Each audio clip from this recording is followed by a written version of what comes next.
And welcome back, everyone. Welcome back. Hope you took that moment to stretch your roaches, hydrate your hydras, massage all your marines, and drain your disruptors, because we are back after a very short break with some more StarCraft, because it just doesn't end. It just does not end. We just wrapped up with ESL Open Cup Asia, and now we are here with OSC King of the Hill. And spawning in the bottom right hand corner of Dragon Scales, we have the South Korean Terran player representing himself as he is teamless. It is Percival. And spawning in the top left hand corner, we have the current reigning King of the Hill representing his new team, Storm Gaming. It is Spirit. I apologize for arriving a little bit late. I was very quickly just shoving some food down my throat. And hopefully that is enough to sustain myself for the next couple of hours. As we do have a TV before us, and as you can see on the score, we missed one game.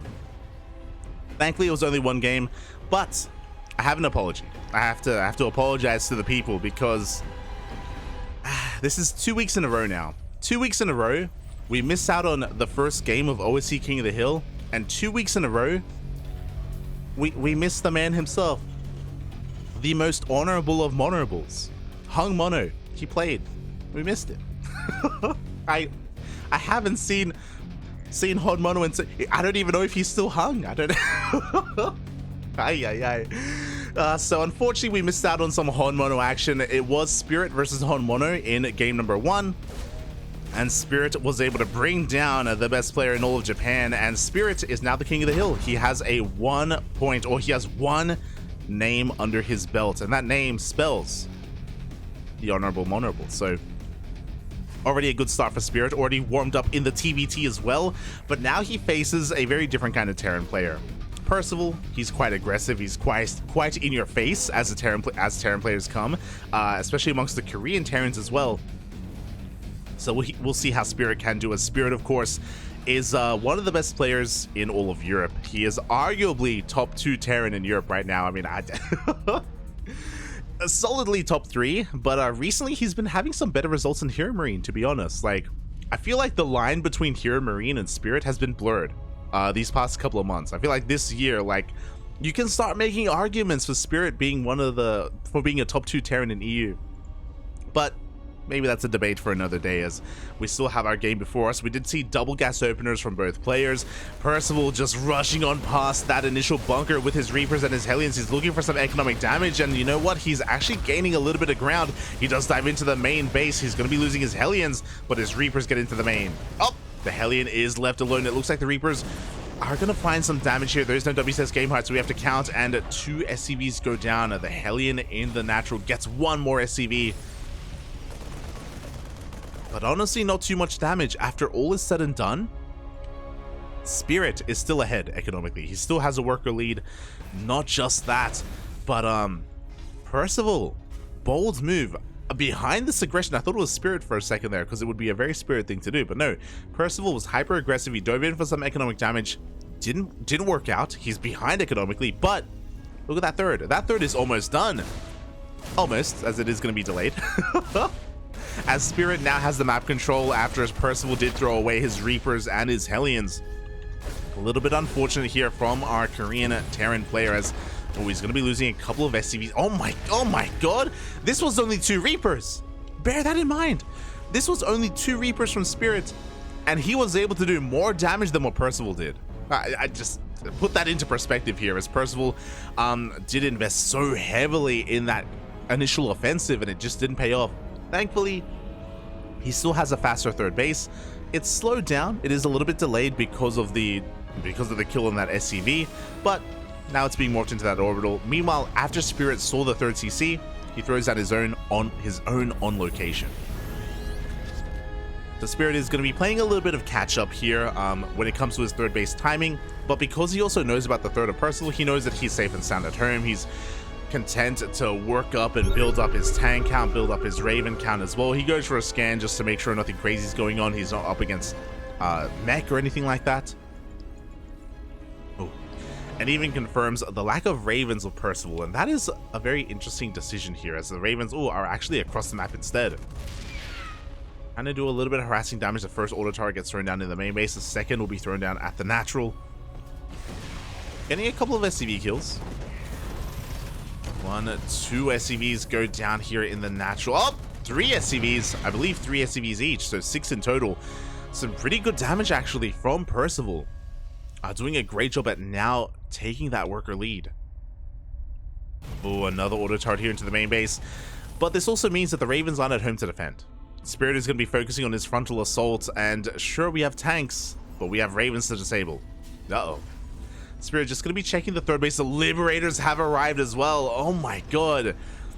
Without Ravens to support, I am really concerned here for Percival. We do have Vikings though, and they already shell away at some of these air units. Yeah, Spirit, he has to respect that. Oh. As he goes for a scan, again he gets eyes on the 3 tanks here back at home for Percival. Meanwhile, the Ravens are racing back home, but oh god! Okay, the Raven will be able to make it back. Meanwhile, we do end up sniping one of those Vikings, but only one. There's still another remaining. So far, Percival is holding on, is maintaining his lead. But the whole point of this, I don't think Spirit really intends to break this location. What he's doing is he's keeping Percival on 2 bases. Percival, he can't take his third. Oh! As we have another disable on the Viking of all things. Yeah, just forcing the siege here from Percival. Spirit bullying his way in. And behind this, that third is getting up and running. Percival, he can't land his own, not with Spirit knocking down his front door. Marines, they do rush on forward, but no, they're going to be going down. Oh. Percival, he's just being forced further back into his own main. He just can't really contest against the air superiority of Spirit. There we go, another disable on one of those Ravens. The Viking goes down. And there's nothing to... I was about to say there's nothing to stop this Liberator. Thankfully, we do have 2 more Vikings coming out. And that should be enough to shut down the Lib. There we go, the Liberator does end up falling. We do see disables on 2 of the tanks as well. The army does stim on 4, but we don't have enough Marines for Percival. He doesn't have enough Marines. Oh god, his tanks are... One of them is going to go down. 2 of them even. Oh, everything will. The Vikings land and they clean up every single tank. Oof. Percival losing his entire army. Spirit keeping his Ravens alive, keeping his Viking count high as well, so he still has air superiority. I mean, as I say that, we have 2 more coming up for Percival, but pretty comparable with each other. No, actually, yeah, Spirit does have it. Looking at the unit tab here, Spirit, he's got 5 Vikings to the 2 of Percival. Finally, Percival can take his third base, but far later compared to his opponent. There we go. Spirit is going to be able to top up his units behind this as well. A bold move by Percival. He rushes forward with his Vikings, but yeah, he just can't really do too much with them. Forced to turn back around. Behind this, we're getting into just the rest of our production as well. It is going to be bio tank from both players. We see Spirit, because he knows he already has the Viking lead, he's going to be able to shift into some medevac production instead, as the first 2 medevacs are on the way, and now Spirit, he can get into some drop play. Speaking of, so is Percival. Percival scans, he does spot the army. Spirit is lacking sensor towers, so this double drop from Percival, it does have potential. As Percival is taking his 4th base on location, has a sensor tower of his own to help cover his own 3rd. Oh, but Spirit, even though he doesn't have a lot of vision, he is sending out a couple of these spotter Marines. Vikings getting ready outside his main base for a drop. Was, I believe, this drop was spotted by a Marine. So Spirit is aware, just taking a more defensive position. Once again, getting into Liberator production. I love this, by the way. We don't see too many players rush into Liberators early on, but again, because Spirit knows he has the Viking advantage, he knows that he can get away with this. On top of that, he also saw the medevac, so he knows that Percival kind of delayed his own Viking production as well.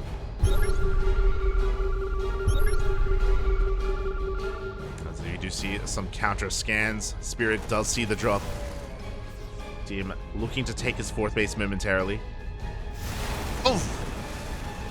As, oh my god, the Viking somehow survives. Percival losing one of his medevacs. Doing what he can with that one Marine.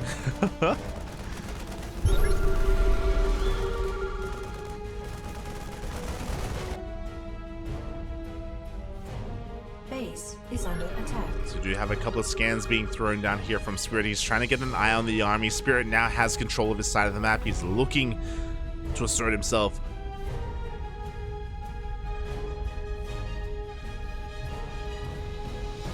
Oh, and here we go.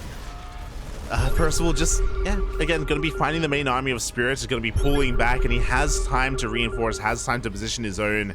He's going in for a massive concave. Liberator gets caught out, but we have the anti-armor missile on the army. Oh, the disables as well. The Ravens, they reign supreme. As I say that, Spirit overextends.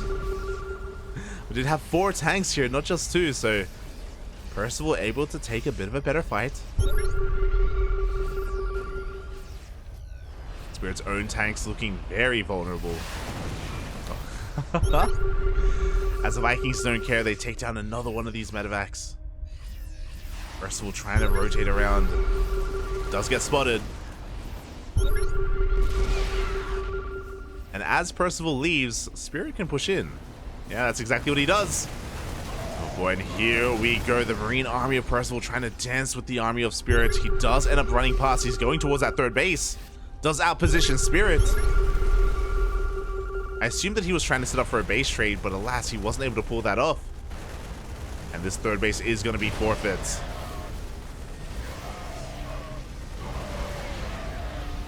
Yeah, the 3rd base is going to be going down. So nice moves out of out of Percival overall. He did lose a lot of Marines trying to push up this ramp though. Does have to be careful. Spirit is knocked down to 3 bases. Percival doing a lot with a little. Like, he is down in supply. Like, in a head-to-head engagement, Spirit will win. But Percival's doing a great job at just skirmishing, like poking, diving in, diving out. As we can see here, he's rotating towards the now 4th base of Spirit. Just outside of Sensor Tower range. Spirit himself looking to retake his 3rd, but alas, as Spirit has been stuck at home, Percival is slowly catching up in the supply. He's rebuilding the tanks that he lost earlier, getting into 3-3. Likewise, so is Spirit. All the scans, Poppy, all the scans. There we go. Spirit is looking to find his way in towards the 3rd base, but that's a lot of tanks. Spirit, he can't find his way in, not here.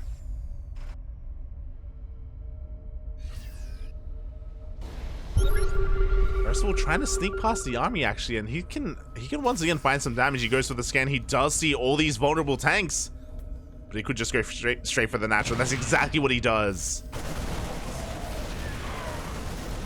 He gets on top of some of this production as well. Forces lost mine time. He can't push up the ramp. But again, some nice damage being done nonetheless. Now he can just drop on top of the tanks. I said he can drop on top of the tanks. At the same time, the Unsieged? Question mark? We do see Spirit just diving on top of half of these Unsieged tanks, trading so well. It looks like Percival is running out of momentum across the map, and here at the 3rd base, his army just crumbled.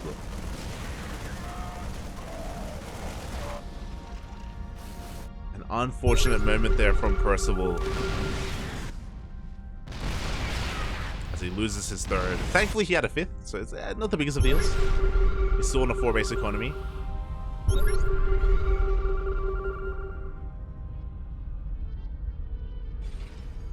I think the hardest thing about casting without Game Heart is that with Game Heart, the scans are revealed on the minimap. Without it, I don't know what the scans are. I got to use like audio and visual cues. Once again, Percival, he outpositions the army of Spirit. He's going to be able to get another one of these CCs. But the main army of Spirit is still standing very strong. He's ahead in tanks, ahead in Liberators, ahead in Vikings, ahead in Marines, just ahead in every aspect when it comes to the overall army. Oh, but that's a kill on the CC, and now we drop into the main. Meanwhile, oh, this planetary is going to be going down. No, the SCVs, you got to get out of here. Oh. SCVs are falling. The drop across the map gets cleaned up. Spirit just focusing on his main push.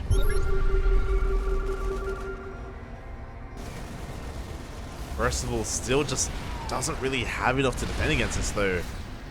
Especially with the Ravens and Libs. Like, slow and steady. Like, Spirit, he's going to be able to eventually push in towards the natural, but Percival, he just keeps expanding. He's been losing base after base, but he just replaces them. Oh, good positioning here on the right-hand side by Percival as well. He takes down the tank. Marines, they rush on forward, and the Liberators will survive. One of them will. Oh. As it barely gets picked up by those Vikings. Ah, the drop. Spirit's trying to be a little bit cheeky, trying to jump on top of these tanks, but Percival is hanging on.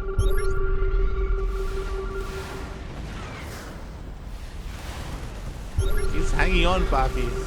Spirit being a little bit careless with his Vikings as well. We'll lose 3 of them.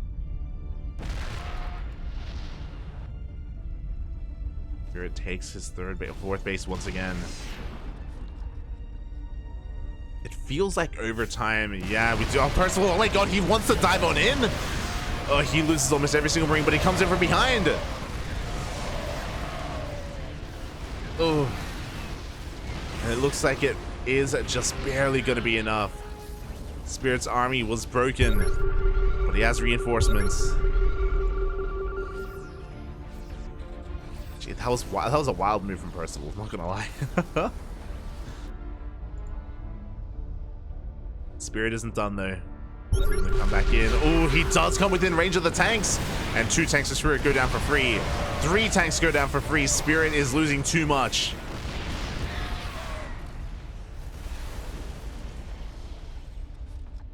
Just wasn't expecting Percival to already be pre-sieged. They both scan each other. Spirit just trying to find a way in. Percival taking another base. He's doing it again, by the way. The Marines going across the map. Looking to catch some reinforcements. They barely do miss these Vikings, which would have been huge, to be honest, but they just go for the CC. They don't even care. And Spirit has to turn back around. Oof. A lot of damage being done. The Vikings trade with each other. But the economy of Spirit is in shambles. Oh, we just drop on in. The Doom drop on top of the tanks. We force the unsiege. Percival is breaking out once again, cleaning up the tank line of Spirits. And if I'm not mistaken, yep, that is every single tank. Looking at the units tab, we have 0 tanks remaining from Spirit. Only Marines, Liberators, and Vikings. Viking, even. His economy is gone. Mate, the king, the reigning king of the hill, he's struggling here against Percival. The teamless Korean Papi. He's looking to just drop straight into the main base as well, catch some of these reinforcements. Getting on top of the production. Yeah, he sims before he gets a tank, he gets a Liberator as well. Oh my god, so much value from this one drop. Well, double drop to be fair. With that, Percival, he has an opening. He sees nothing here at the 3rd. He's pushing on forward. Spirit out of position. But it's so hard to be in position just because he just doesn't really have much of an army. There it is, and GG gets called. Percival fighting back so hard. He was up against the wall, Papi. Remember them. That was a hard-fought game. Percival fights back. He takes down the current king of the hill and claims the throne for himself. All hail the new king, Percival, Papi. Percival. Oh. GG. GG, Papi. Ooh.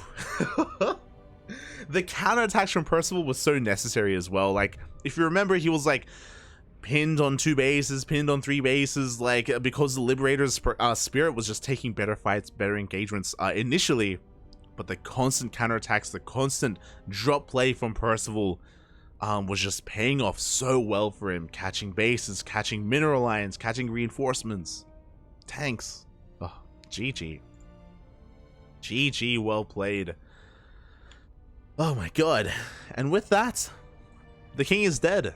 Long live the new king. Long live Percival. As we'll see how long he can hold on to this crown, because we have many more players waiting here to try and bring him down. We have a specialist, the TVT sniper himself.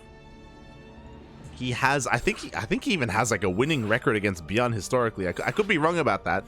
He has taken down Beyond many times. Percival is now going to be facing Spirit's new teammate, Nicoract. I say new. Nicoract's been on Sidestorm for a long time, but Spirit is newly on Sidestorm, so his new teammate Nicoract in another TVT. The TVTs, they don't stop, papi. They don't stop. Oh. Let's go. Let's go.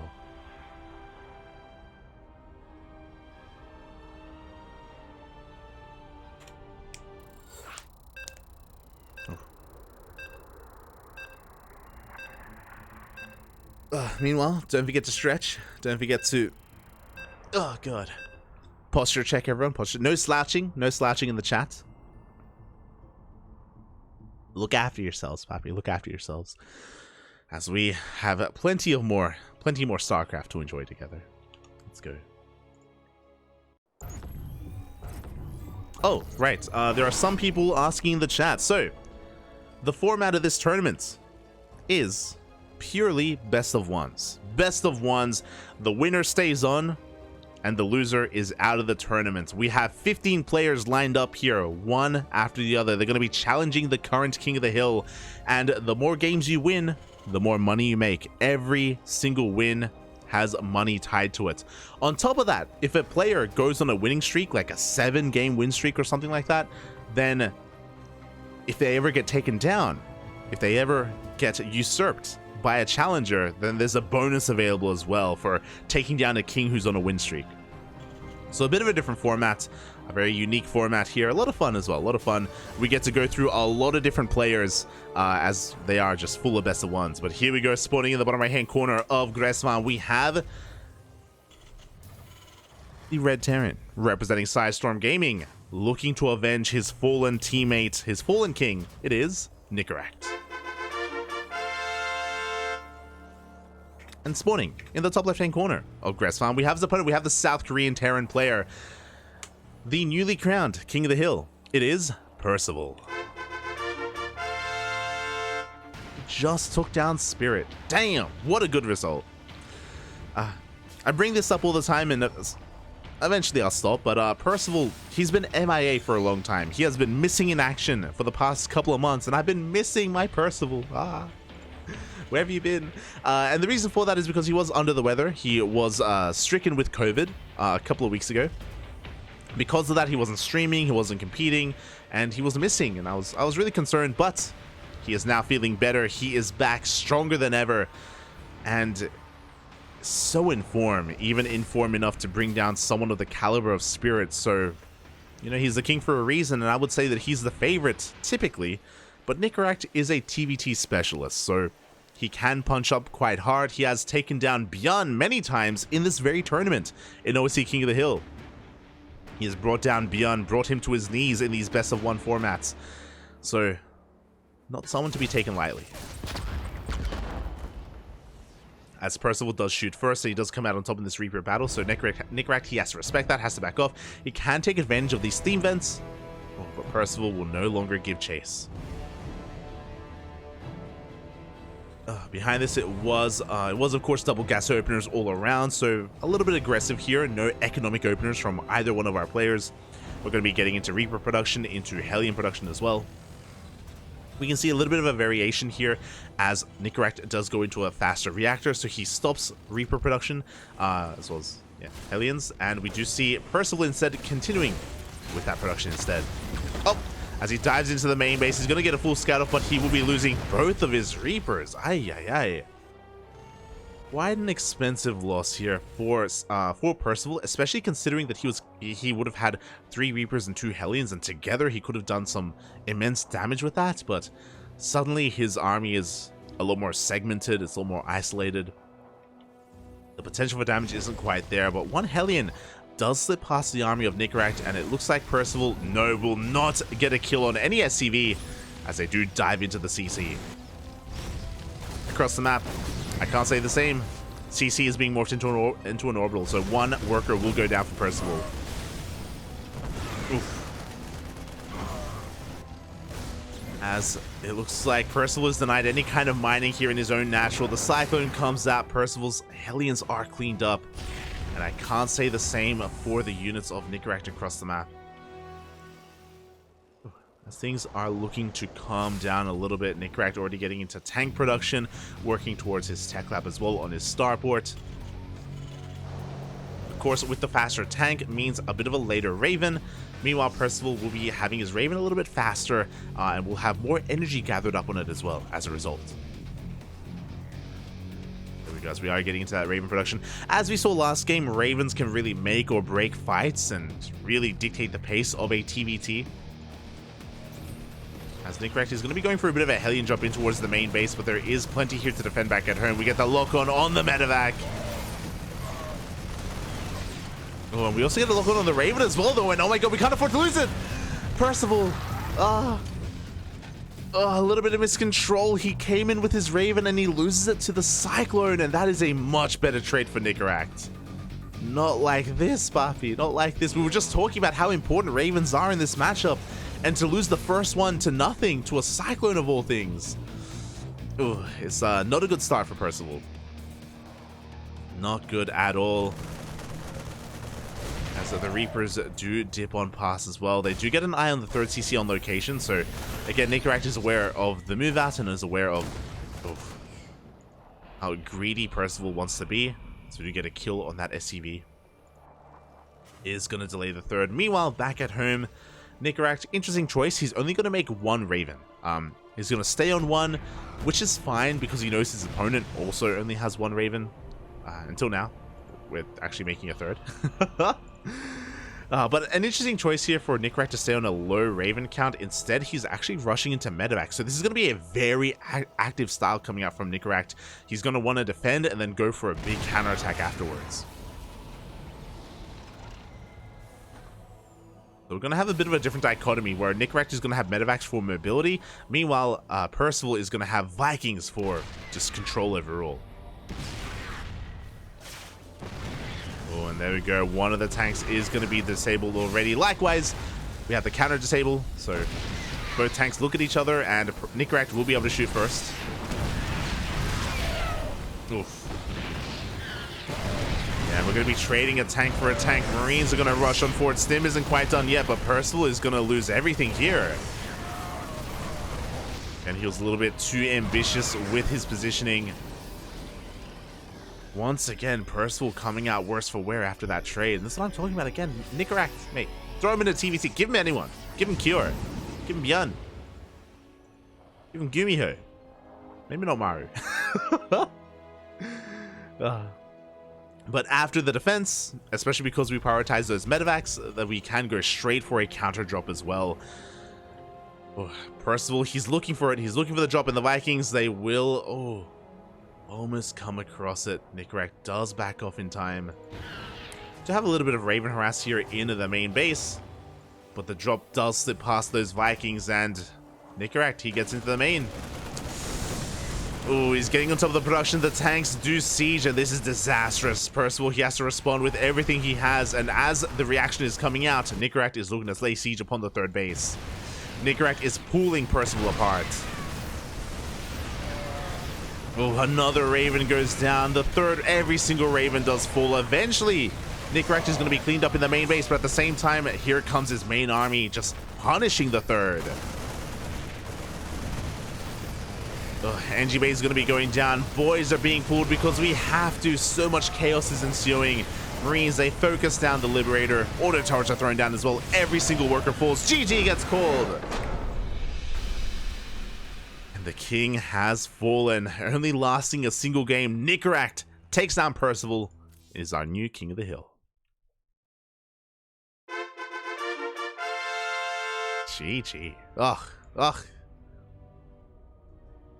And the finesse, the control, the micro, the ability to just do so much with so little as well. If you recall, Percival going for the drop across the map. Even before the drop, he was able to clean up what little Reapers and Hellions Percival initially had, and counterattacked immediately. Likewise, when Percival pushed in with his tanks, was maybe a little bit over-eager with his positioning and with his Ravens, and in the end, he was taken advantage of. Very smooth play out of Nicoract here. Against Percival, and with that, we're switching regions. We are heading over to the land of Europe. We're done with the TVTs. Long live the king, though, as as Nicoract is going to be the new king of the hill. He is going to be on top, but for how long? Because he has an opponent ready for him. A Protoss, not a Terran.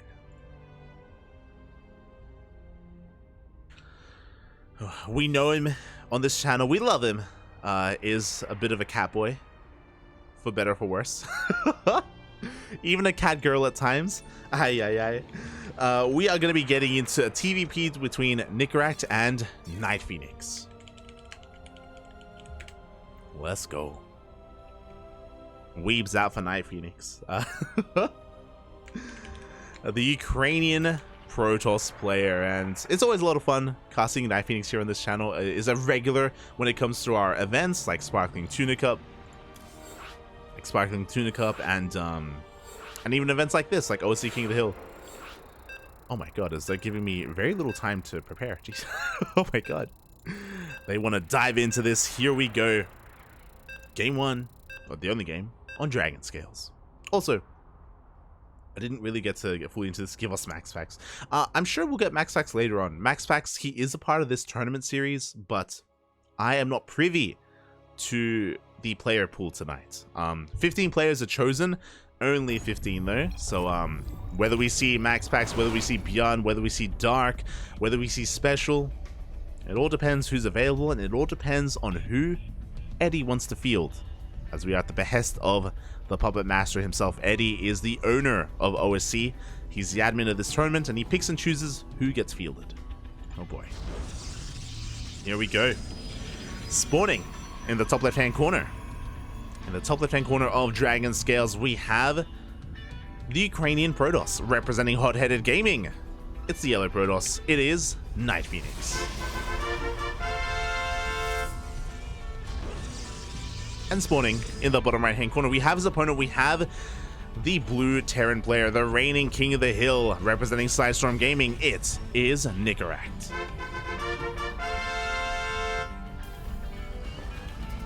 Here we go, and even though Nicoract is more of a TVT sniper and he can go up against the best Terrans in the world and still have a chance, that doesn't mean that his other matchups are any worse, you know, like, that's, I mean, I said, that doesn't mean that they're bad.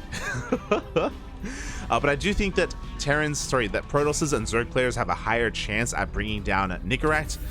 We'll see how NightPhoenix can do, though. They did face off a couple weeks ago in, I believe, the second most recent Sparkling Tuna Cup.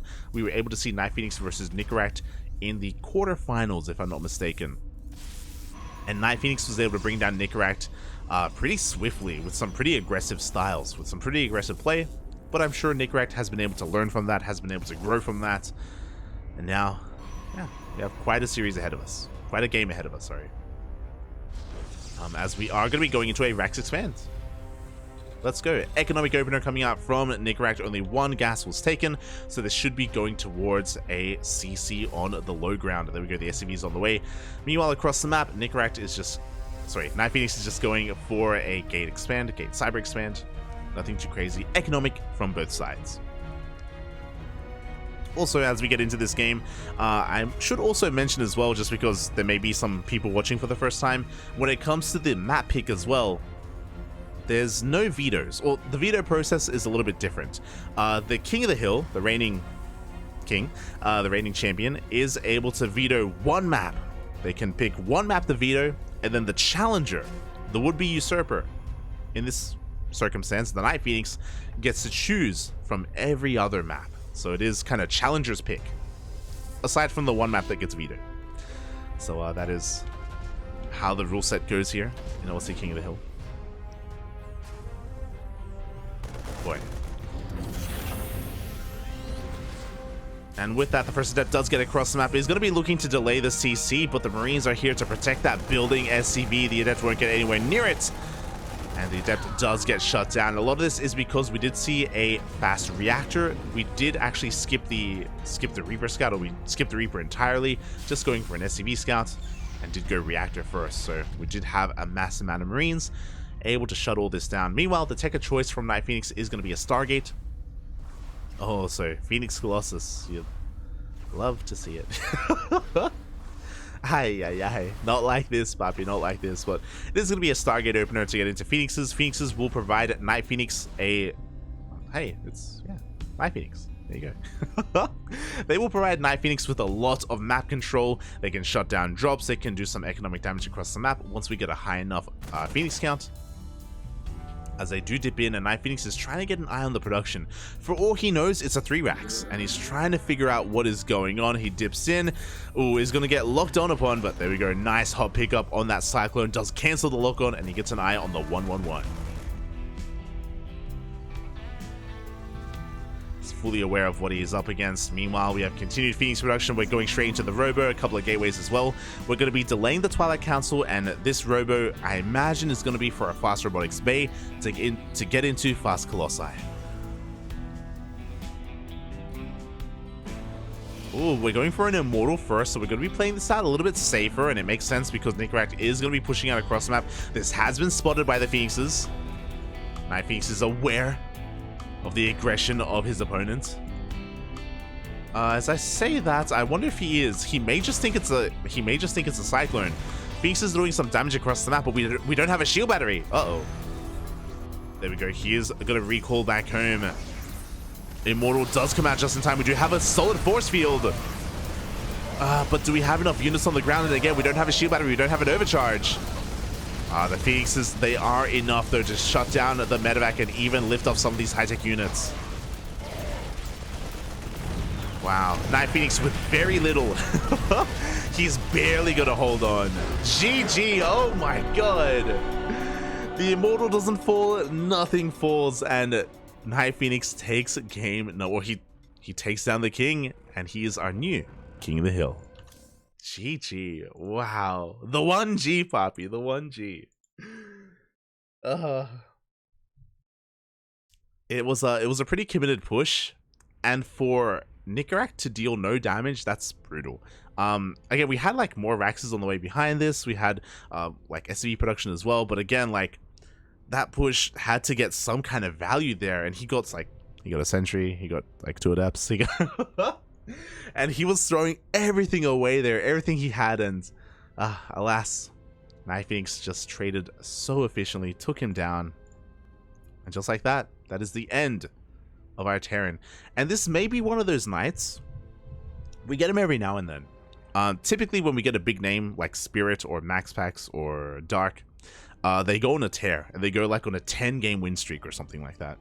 But every now and then, there's just like something in the water, there's something in the players, and they just go back and forth, and you just have like king after king after king after king, and no one gets more than like 1 game win, and that could be what we're seeing here. Oh god. As the player that was supposed to go on a tear was Spirit, right? Spirit, on paper, he's the favorite player over everyone out there, or everyone that's been fielded so far. But after Spirit went down, it's like, okay, well now it's now we're gonna take turns. As we do have a new challenger, we do have a new player. I believe on a new team, if I'm not mistaken. Oh, and I gotta quickly set this up.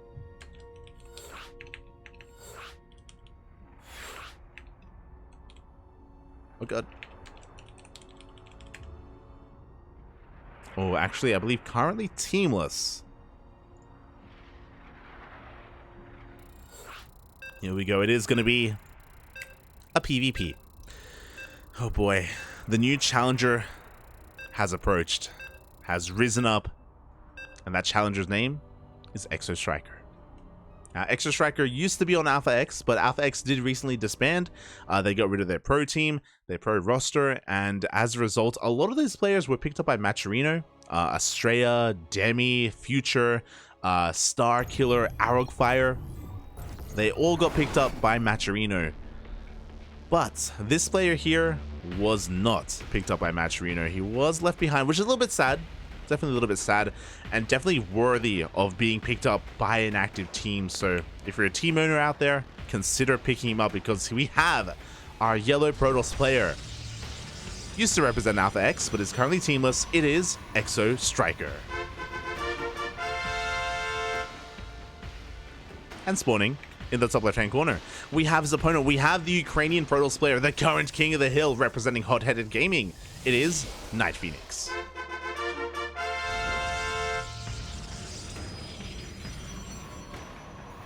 See in the chat. One day, someone will win a second game. One day. Is that day today? We'll see. We'll see. We'll keep our eyes peeled, especially because it's a PvP. Anything can happen. So far, nothing too crazy though.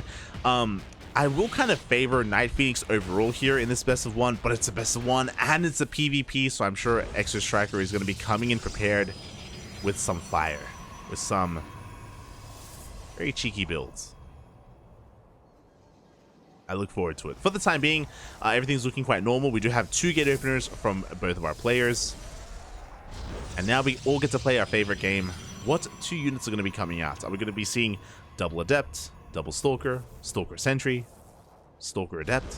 It's possible. It happens. Oh. We shall see. I do think that... Oh. As we are sending out a couple of probes. Exostriker is going to be setting up a proxy pylon out on the map. I don't think he intends to expand. I think he intends to go for a 1 base all-in. Show me the double Stalker. Meanwhile, NightPhoenix, is he going to be going for a Stalker Sentry, which will give him... Oh, no, never mind. Is going to be going for double Stalker, so he's going to have quite a robust army to begin with. He's going to have map control. Meanwhile, Exostriker with double Adept is going to have quite a lot of aggressive capabilities. Meanwhile, there's that proxy pylon. So this looks like a proxy Stargate. Adepts in conjunction with Oracles can work quite well, but no, it's going to be a proxy Robo. Okay. So it is a 1 base all-in, as we anticipated, but this is a really interesting start. So these 2 Adepts get scouted, and Adepts with a proxy Robo, they don't really come hand in hand. So I imagine this is just designed to like keep NightPhoenix guessing and keep NightPhoenix back at home. As the Adepts do move out, they were spotted by the scouting probe. We do see them just threading a shade in towards the main base. Meanwhile, NightPhoenix is reading this so well, by the way. He's scouting the map. He's looking for a proxy. NightPhoenix responds with a 3rd gateway and a Robo. NightPhoenix, he is setting up defensively back at home. So we have 1 base versus 1 base, essentially. Oh, and here we go. We do have the reinforcements coming in. NightPhoenix is going to be able to take this fight in Exostriker. He's going to lose his first Stalker. Oh, these are losses that Exostriker, he cannot afford. And NightPhoenix, he gets pushed into the proxy. As NightPhoenix runs away from these units, he comes across the proxy location. He confirms the Robo and the gateway. He knows, and now he's making Immortals back at home. He can throw down some shield batteries. He can prepare himself. He's going for a counterattack. He's going to be forcing a warp in back at home instead. Oof. And we just warped in across the map as well. This is getting a little bit worrisome. Exostriker forced to turn back around as his main base is under threat. He's like, I'm supposed to be the one going for the all-in. What's going on? These Stalkers will eventually go down, and there is that recall. But NightPhoenix has bought so much time. The Immortal came all the way back home, has to turn back around, race across the map. We have the Prism, but NightPhoenix just has so many Stalkers available. Oof. Another Stalker goes down. GG gets called. And NightPhoenix will be the first player tonight to hold on to their throne and claim a second win. GG. GG, well played. It took a while. It took a while for someone to win more than one game. But we got it. We got it here and now. NightPhoenix gets his second win under his belt. And will remain the king of the hill. At least for now. At least for now. Boy, Exostriker, I appreciate the one-base all-in that he was going for. Unfortunately, initially, things were looking really, really rough for him when his units got caught out in the middle of the map. We had an even number of units, but remember, it was NightPhoenix with 4 Stalkers, and it was Exostriker with 2 Adepts and 2 Stalkers. So he just had a weaker army overall. Because he went for the initial double Adept opener, that's kind of what it led towards. It meant that he didn't really have an army to contest the initial units of NightPhoenix, and it was just really rough for him to be forced into a fight in the middle of the map. He lost everything.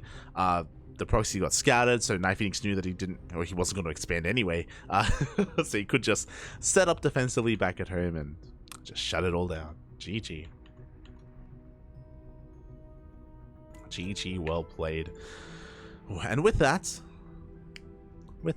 we have our next challenger. Once again, this time, we have our very first Zerg challenger. Not a Protoss, not a Terran. Let's go. Can anyone guess? It's a Zerg player representing Berserker Esports. There's not too many Zergs on Berserker Esports, so I think it's like 1 of 2. For now, at least, it is not going to be DIMAGA. It is going to be the Finnish Zerg player. The Finnish Zerg player, Mixu. Let's go. The bugs have arrived.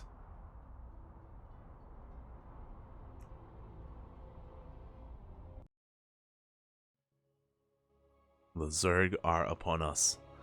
Oh, let's go, Poppy. Let's go.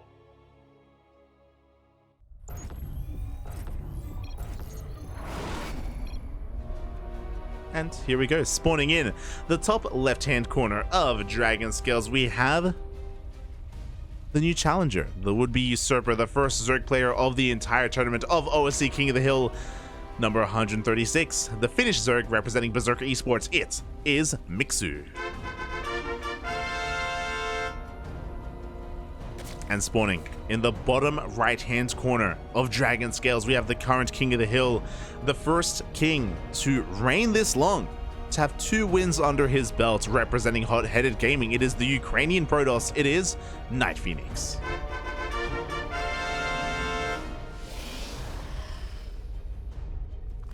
Oh, shout out to Mixu going for the 15 hatch. With that, he is able to get his hatchery on location in position. You love to see it. He's going to be able to get into his hatch pool gas opener, as it should be a 15-15. Shout out to Eric for popularizing this, and shout out to Mixu for being a fan of Eric. Feels good, man. Feels good. So with this, you don't just get a faster hatchery, you get faster queens, you get a little bit faster creep spread as well outside of the natural. So a lot can come from this. Obviously, the downside is that some of your other overall droning is going to be a little bit delayed, but it is going to be worth it here in the end, just because, hey, you get your natural. You don't have to take this like awkward third base location and have a hard time defending in the early game. A little more comfortable here for the Zerg. Meanwhile, NightPhoenix just going for a gate expand into the cyber core. Nothing too crazy. The probe is being sent out towards the left-hand side of the map, though, so it looks like NightPhoenix is setting up for a proxy. Oh my god. The aggression, it just doesn't stop. 15 hatch? Yes. It does mean with 15 workers. I know sometimes they use some jargon, but the earlier hatchery is so that it doesn't get probe blocked. Just because in this matchup specifically, it's very common for the first probe to get here to deny this base, basically, and force the Zerg player to expand in another location instead. As it is going to be a proxy Stargate from NightPhoenix. With this, we can rush into an Oracle, we can get into the main base very early on as well and punish Mixu if he's being a little bit too greedy, if he's cutting some corners. Oh boy. We actually saw this earlier today. From our Korean Pro Toss players as well, from Classic specifically. Oh boy. So we'll see if Mixu can keep up. We're going to have multi-prong aggression. We're going to have Adepts threatening the natural. We're going to have Oracles threatening the main base. And it's going to be on Mixu to split up his army and defend in time.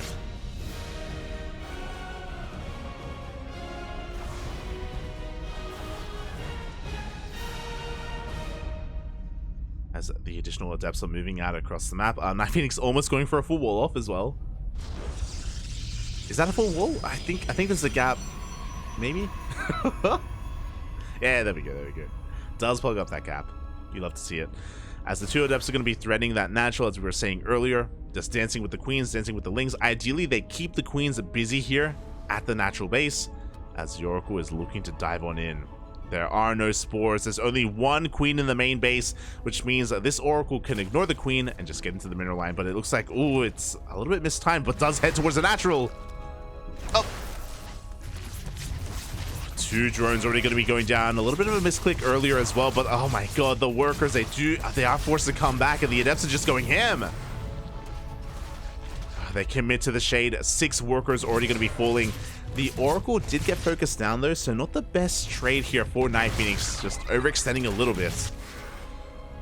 Oh, the Adepts aren't done. They're not done. 9 drones go down. We have the second Oracle diving in. No queens here in position either. Oh, but we hesitated a little bit there with that micro, so we still only get 9 drones. This could have been a lot worse. Could have been a lot worse for Mixu. Still a lot of damage, but at least he killed one of the Oracles, and the second Oracle just didn't really get too much value either. The other big thing is that NightPhoenix isn't going for a third, and Mixu confirms that. Mixu, he moves out with his lings, he catches wind. Hold up, what's going on? Why is there no third base? Oh, it's because it's we're setting up for a 2-base all-in. We're going into Glaze. We have 2 more gates behind this, 4 gates and a robo. Not quite all in. You can expand behind this, but this is going to be very committed from our Ukrainian Protoss. Oh no, spores! Oh no. That's 3 more drones go down here at the third base. Queen's not quite in position. Thankfully, we do have a Roach Warren on the way, and with that Roach Warren, we can get into Roach production, but it's late. This is a very late Roach Warren. The Adepts are racing across the map as we speak. Oh, but Mixu, he saw it. He's setting up for a full wall. Should be able to wall off in time, and there we go. The Evo Chamber does get thrown down. And the Adepts cannot gain entry into that natural. God. Meanwhile, we're not stopping Oracle production. we're making more Oracles. Typically, we do stop at around 3 Oracles, but we're getting a 4th as we speak. Interesting choice. As NightPhoenix is getting his third base behind this, but we are investing so heavily into these Adepts. These Adepts have to do damage. So we do have the Prism. We can reinforce. This 4th base is a little bit ambitious, and it is going to be cancelled. NightPhoenix should be looking to send that Prism into the main and go for another warp in. No, he's actually going to be keeping it with the main army instead.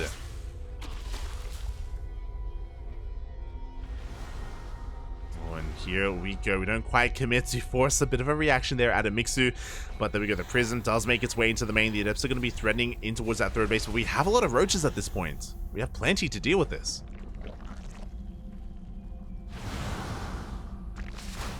And sure, we're threatening the bases. Sure, Mixu is being contained to 3 bases for a while, but he's getting his 4th on the right-hand side. He hasn't lost anything either.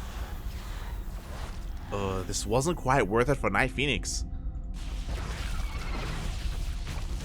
So the concerning thing here is that NightPhoenix delayed Blink for this. He prioritized Glaive Adepts to get economic damage, to get ahead, to make this late third base worth it, to make this late Blink and late Forge worth it as well, but so far it just hasn't paid off for him. And now he's stuck with these Adepts. And in main, like in a big main army fight, these Adepts, they don't scale well. Not against Roach Ravager. Not against Ling Bane Roach Ravager. But we're not done. NightPhoenix is still looking for damage. He's got Adepts on the right hand side. He's got Oracles diving in towards the main as well. But the Queens are waiting for them. Adepts will shade into the third, to be fair. And they're going to be able to get some drones. 7 drones for 3 Adepts. Not bad. Actually not bad. Pretty good damage overall. And again, this is damage that we need to get done to make these Adepts worth it. As NightPhoenix is looking to reinforce. He did get into Immortal production, which will help out against all these roaches. But for the most part, Mixu, he has hit that sweet spot of 66 drones. Like, pretty good saturation here on 4 bases. NightPhoenix does have a pretty large army, but not the highest quality army. So here we go. He's going to be pushing on forward. Stasis traps are being thrown down. Lings are going to have a hard time engaging. These Banelings will not finish. Oof. And without these Banelings, it's going to be hard to clean up all these Adepts. There we go. One of the stasis. Both stasis do get triggered. Beautiful baits out of Mixu. Some Adepts will come into the shade, but again, we can't really gain too much ground. The Biles! Oh, the Biles will connect. They take down an Oracle. And yeah, NightPhoenix, he just can't push on forward. He just doesn't have the army for this. Too many Adepts, not enough Stalkers, not enough Immortals. We forced a recall. The Biles will connect, and NightPhoenix is being completely cleaned up. Mixu now has so much momentum going his way. What do we have at home to defend? We have 3 Immortals, as the Immortals were saved, you know, so we at least have that. 4 Stalkers. And +1 is still on the horizon, still not quite finishing up. Meanwhile, Mixu is getting into 2-1. His upgrades are actually insane. He's getting his 5th up and running as well, getting fully saturated on 4 bases. Like, NightPhoenix, his economy is okay, but he's oversaturated. He doesn't have a 4th, and he just doesn't have a standing army. He's in a lot of trouble. Boy, and here we go, Mixu. He smells blood in the water. He wants to try to press his advantage. There's a lot of Immortals here. Bear that in mind. We do have to be careful about that. Do have to respect that. Oh, Baneling Rambai being set up on the left-hand side. NightPhoenix is being forced to turtle, fully walling off, so these Baneling Rambais are not going to find too much damage. Yeah, they are going to get cleaned up. 4th base is being taken, but Mixu is close to maxing out. He wants to fight. He wants to surround. Does force out these force fields. But the Ravagers, they don't care about your force fields. We have an overcharge, but 1 Immortal goes down. The DPS is just too damn high.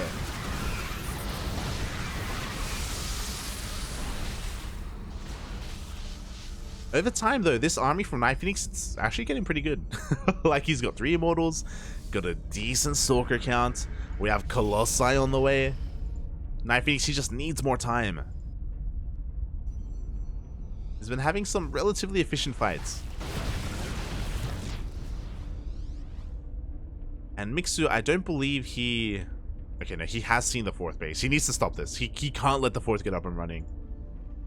Like, he has the map control right now.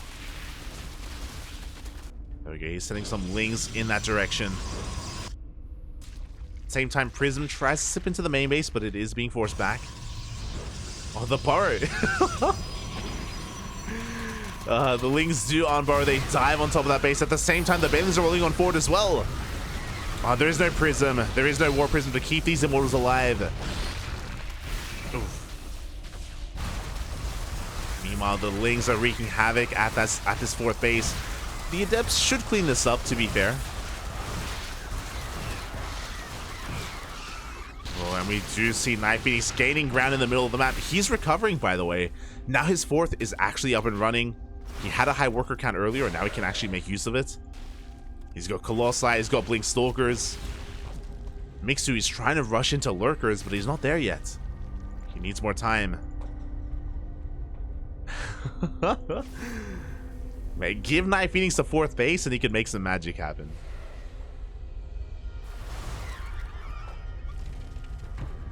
Ay.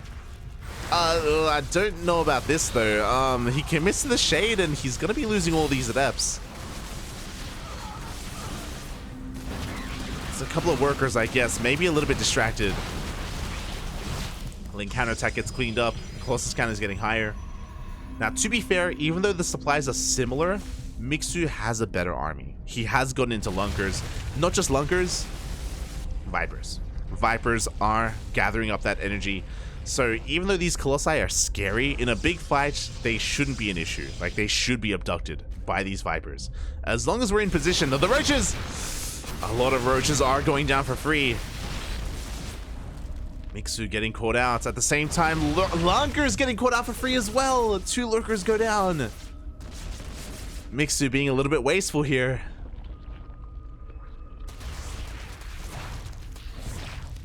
He does have 3-3 on the way. He has Lunker upgrades on the way as well, but again, it's just been a little bit careless recently. NightPhoenix pushes on forward. Not going to be committing here, as you don't really want to into these lurkers, but never mind. He takes off a lurker. He gets a second even. On their own, lurkers are quite vulnerable. They do need some support. Oh my god, and Mixu is just diving in. A bold move out of Mixu. Where are the Vipers, by the way? Where are they? We have them. Mixu is going to be able to barely maybe get 1 Colossi. He gets a second. Finally, the Vipers come in, but after the fighter, they get sniped. Oh my god. Oh, we have detection. Every single one of these lurkers is going to be going down. The splits are too good. The spread is too good. The Vipers get sniped.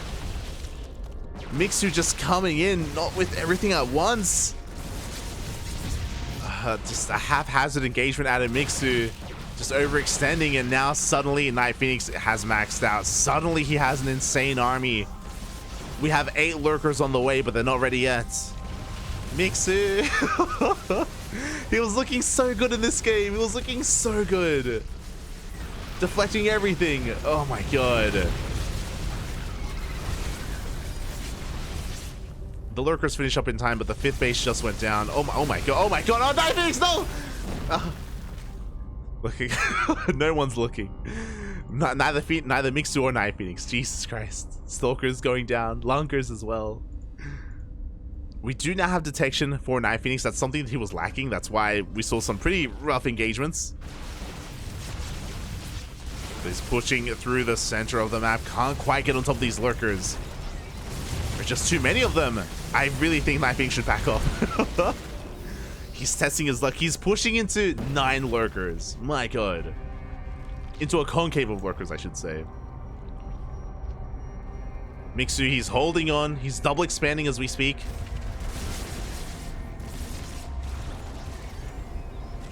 As he's going for a lurker counterattack. Another lurker goes down to the disruptors. Oh god. NightPhoenix needs to learn to respect lurkers, I'll be honest. He keeps pushing forward and he's just taking so many hits to the face. We do have a lurker counterattack punishing the 5th base of NightPhoenix. This will force him back home. At the same time, Zealot run by here. Takes down a couple of drones, will eventually be cleaned up. 7 workers for 7 workers. Ooh, the Nexus won't go down though. This is so scrappy. This is actually insanely scrappy. Oh my god. I'm afraid to look. How many lurkers have we lost this game? 21! We've lost 21 lurkers this game. Oh my god. Here we go. The Vipers are coming in. Immortal gets abducted. Lings go for a counterattack. They take down the 5th base. Mixu having some nice moves recently. Just going to be regathering that energy on those Vipers. Took him a while to get them again, but he's got them. Meanwhile, NightPhoenix, he pushes on forward. He notices that these lurkers are left isolated. They're left alone once again. 6 lurkers go down. The Vipers! Oh my god. The Vipers are barely going to be saved. But Chargelet's coming to reinforce. Mixu is losing far too much. He has 0 lurkers left. Without lurkers, what's he gonna do? GG gets called. And NightPhoenix will take down Mixu and claim his 3rd win for the day. GG. Oh my god, my heart. I can't. I can't handle it, Poppy. I can't handle it. My Zerg heart bleeds seeing so many lurkers killed. GG, well played. Congratulations. NightPhoenix does take down the finished Zerg. And that was an uphill battle, let's be real. Like, the Glaive Adepts didn't really do too much. The proxy Oracles also struggled to deal damage. Like, it felt like NightPhoenix was on the back foot. His 3rd base was delayed. His upgrades were delayed. He was being contained to 3 bases. But NightPhoenix was allowed to expand. He was allowed to get his 4th up and running. And with the power of a 4th base, with his 4th base really kicking in, he was able to get into Colossi production, muster up an army, and have better fights overall, I think. Like, NightPhoenix, he had a lot of, or he found himself in a lot of positions where he was able to pick off like 3-4 lurkers. Like, let's be real, every single time NightPhoenix saw that lurkers were left on their own, he just dove in. He just jumped on them, and to middling effect. Like, with mixed results, sometimes he was punished for it, but more often than not, as soon as he saw those lurkers on their own, he just dove in, reset the lurker count time and time again. He dove in on top of the Vipers as well. He was really good at sniping those high-tech units, and GG. GG, well played. With that, we have our next series already starting. I need a moment, Papi. I need a moment.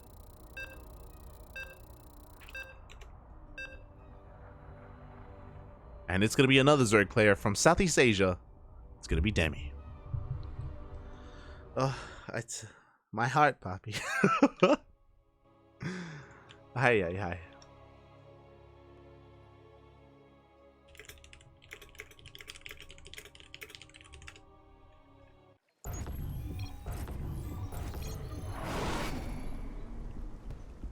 Here we go. Spawning in the bottom left-hand corner of Jagannatha, we have the Indian Zerg player representing his brand new team, no longer Alpha X, his new team, Maturino Esports. It is Demi.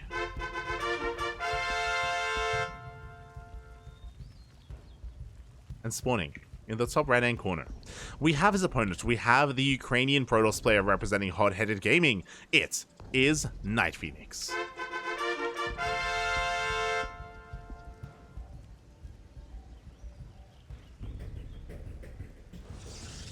Oh, I say, oh, Mixu, shout out to Mixu, showing up in the chat.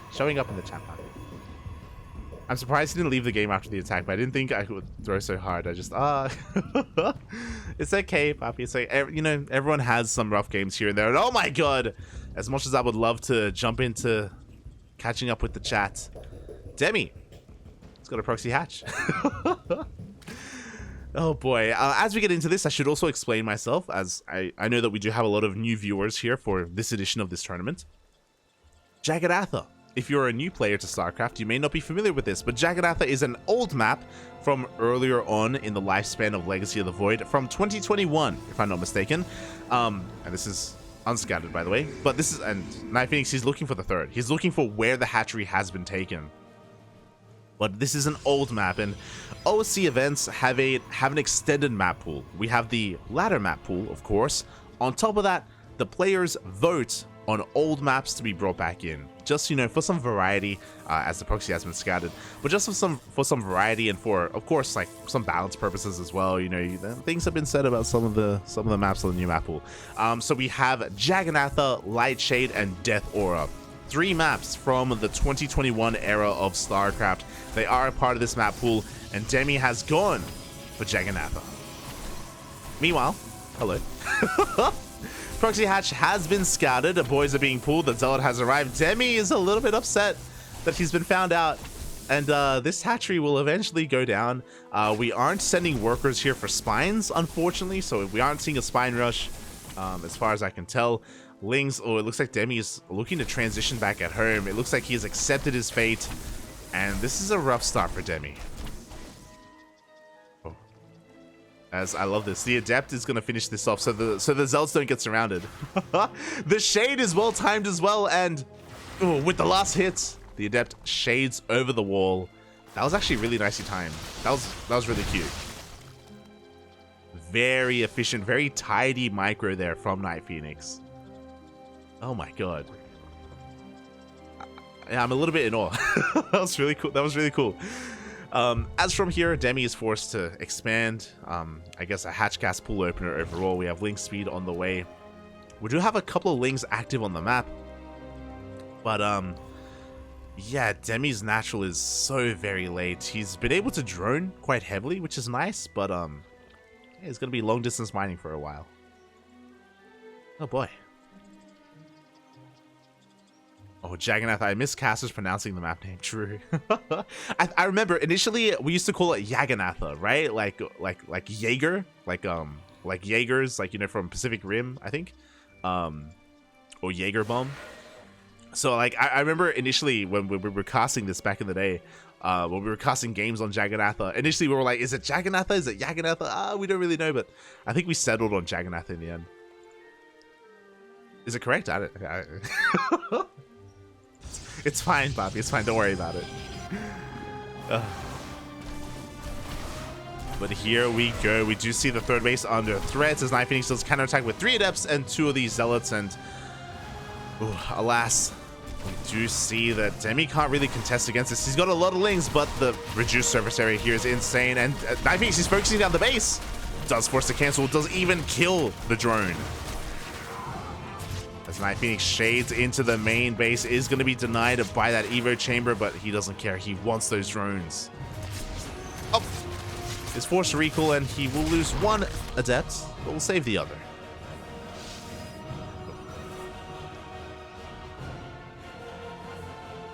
Yeah. And with that, Demi's in a really rough position. He had a hard time taking his natural, and now he's having an even harder time taking his third. As it was cancelled, it was delayed. Behind this, NightPhoenix going into a Stargate opener.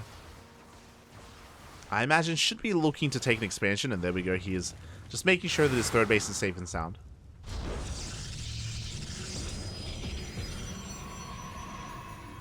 I think Wardy asked the map maker to find out how to say it, and no one ever agreed.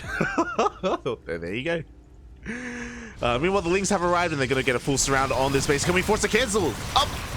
Ooh, just barely in time. We do cancel the third base of NightPhoenix, so, you know, a nice moment here for Demi, definitely. Did cost him quite a lot of Lings. And he's going to need to do more to come back in this game. Do have that Roach Warren on the way. Just gonna be saturating our bases as well, taking our gases. And thankfully we do have our spores ready as well for those oracles once they do counterattack and move that across the map. Speaking of, the oracles have arrived, but the queens, for the most part, are in position. They're gonna be able to swat these away.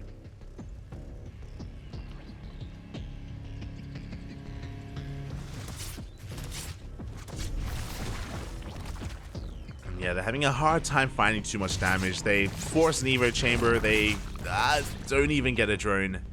Oh, again, nice positioning here. Nice rotations from these Queens of Demi. Just minimizing his losses, which he really needs to do. Again, just because of how awkward this game has been. He's been able to drone up quite nicely, you know, saturating his natural base, saturating his third. Meanwhile, NightPhoenix behind this is going to be getting into Blink. Interesting, though. Do you see what I see? I see a lack of Forge. It is going to be Blink on its own with that Twilight Council. We have a bit of a gateway explosion. We have 5 gates in total so far. I expect to be seeing more gateways. Yep, there we go. So, this is going to be a very, very potent and very powerful push. We have 7 gates in total. We could even go up to 8 gate if we want. I imagine we will have an 8 gate. Yep, there we go. Probe is being sent across the map, is gonna set up a proxy gateway location to reinforce. NightPhoenix is basically a 3-base all-in with just nothing but Blink Stalkers. This hits like a truck, and it can be really difficult to keep up with. I love it. He even does throw down the stasis trap next to this pylon to make sure it just doesn't get disturbed. Oh boy, the pressure is on. And Demi, does he have what it takes to defend against this? He has a decent drone counter. He's getting into roaches as we speak. A lot of this is going to come down to the micro and control of NightPhoenix and how well he can preserve his stalkers with Blink. Meanwhile, ooh, a nice Link counterattack here is going to force a Warpin back at home. Anything to slow down NightPhoenix. He actually turns around with his oracles as well. Meanwhile, we're still a couple of seconds off from Blink finishing. Gateway still getting up and running as well. Demi has time to build up his forces. He is ready to receive. So far, we don't commit to the shade. We are being forced back.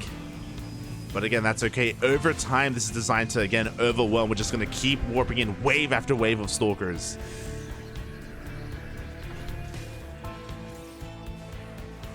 No additional gases have been taken. There's no forge, there's no upgrades, there's no robo, there's no colossi, no nothing. Blink stalkers, man. And already 2 queens do go down. Nice pickoffs here from NightPhoenix. Demi out of position. A little bit distracted by the glaive adepts. Meanwhile, he's trying to get us around on these stalkers, but the stasis! Stasis trap will go up on the Lings. Meanwhile, the remaining roaches are actually going for a pretty committed counterattack. And they can do a lot of damage behind this. Stalker does go down. NightPhoenix, though, he doesn't turn around. Only the oracles are sent back home. NightPhoenix trying to force the issue, but he does lose 11 probes back at home. And this is pretty significant. NightPhoenix, he can't afford to lose workers. Like, this is a pretty crisp build, and we just can't have our economy interrupted. Meanwhile, the roaches are pushing on forward. Stalkers are going down one after the other. Stasis trap gets triggered, baited out by a single Ling. Oof. Yeah, NightPhoenix, he just doesn't have the minerals here to really sustain himself. He's forced to recall back home. Demi has survived the worst of it. Does take a stasis to the face, but it's okay. But he has survived the worst of it. Again, there's no forge, there's no upgrades, there's no tech, there's nothing else here for NightPhoenix, just pure Blink stalkers, and he doesn't even have the best economy behind this either to really sustain this. So Demi has a lot of breathing room. He gets away with his 4th hatchery. If he wants to, he can drone. Otherwise, he can just focus on remaxing, rebuilding his army, and go again.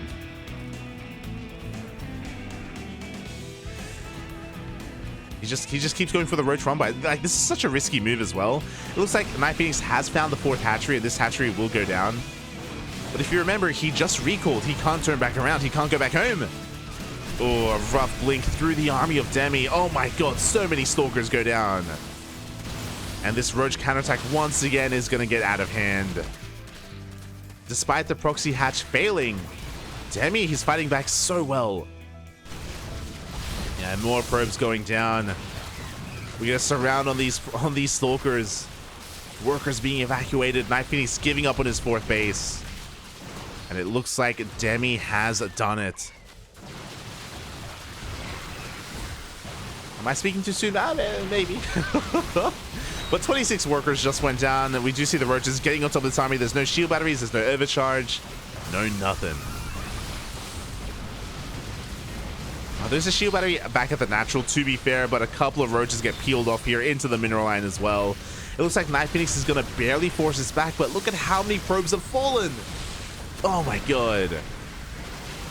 And it took a while. To be fair, Mixu almost pulled it off. Mixu, like, he was in a winning position in that last game. Wasn't able to close it out, but where Mixu failed, Demi is looking to succeed.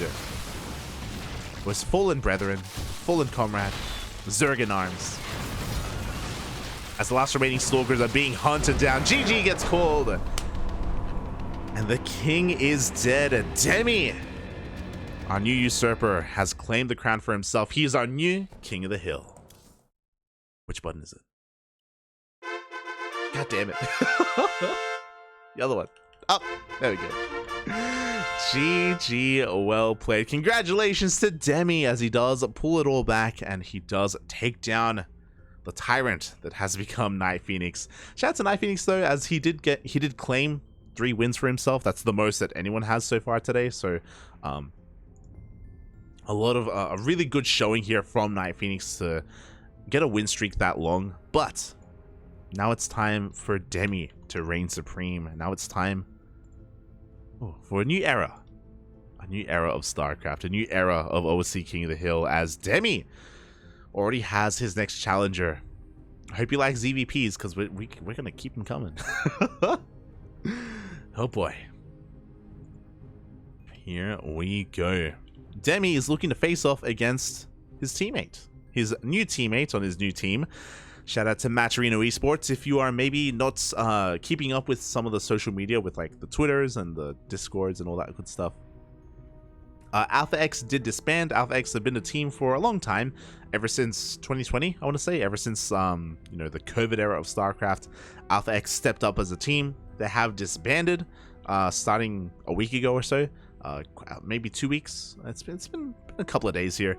Alpha X has disbanded. They have released their roster, and Matcherino Esports has emerged from the ashes of Alpha X. They've picked up whatever players they can. They picked up Estrella, they picked up Future, they picked up Demi, and they also picked up Arrogfire. Ooh, here we go. The French Protoss player himself. I say the new teammate of Demi. I mean, they were teammates on Alpha X as well, to be fair. But, you know, they're on a new team together.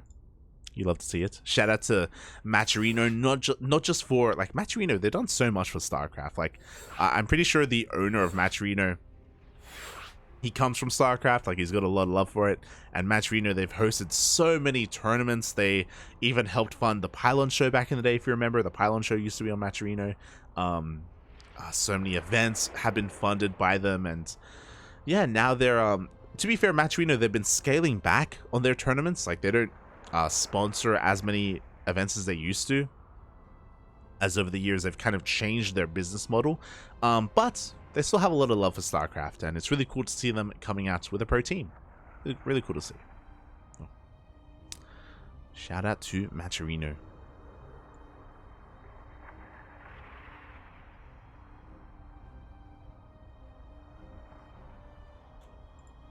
And yeah, the players are just looking to set themselves up. It got the nickname Zerganatha, as I recall. Yes, this Jaganatha was the Zerg map, 100%, 100%. This was the Zerg map, because I didn't even get to mention it, but there are speed zones on that map as well. Speed zones that aren't really a thing anymore, at least in the current map pool. Maybe in the next one. But yes, it was a heavily Zerg favored map back in the day, or at least one that Zergs did enjoy quite greatly.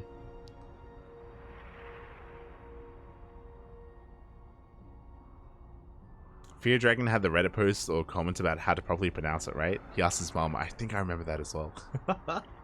Good times, good times. I think it was an Indian word that was the root of Juggernaut. Ah, there you go.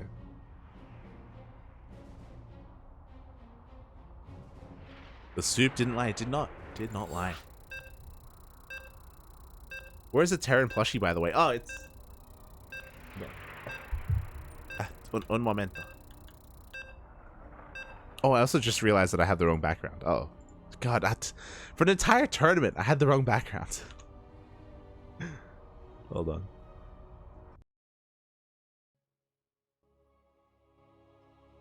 There we go.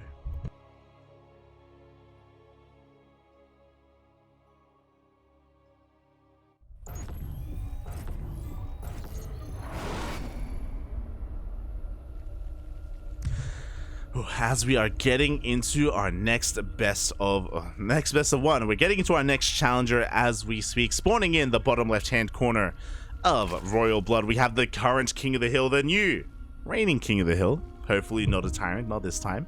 We do have the Indian Zerg representing Matcherino Esports. It is Demi. And spawning in the top right-hand corner, we have a challenger. We have a would-be usurper. We have the French Protoss player also representing Matcherino Esports. It is Arrogfire.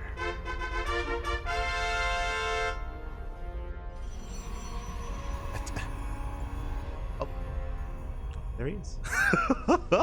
I have Crackhead and I have Patches behind me as well. Got all the plushies, Papi, all the plushies. Unfortunately, as I show up the other image. That image was taken before the Terran plushie existed. This photo was taken in 2020.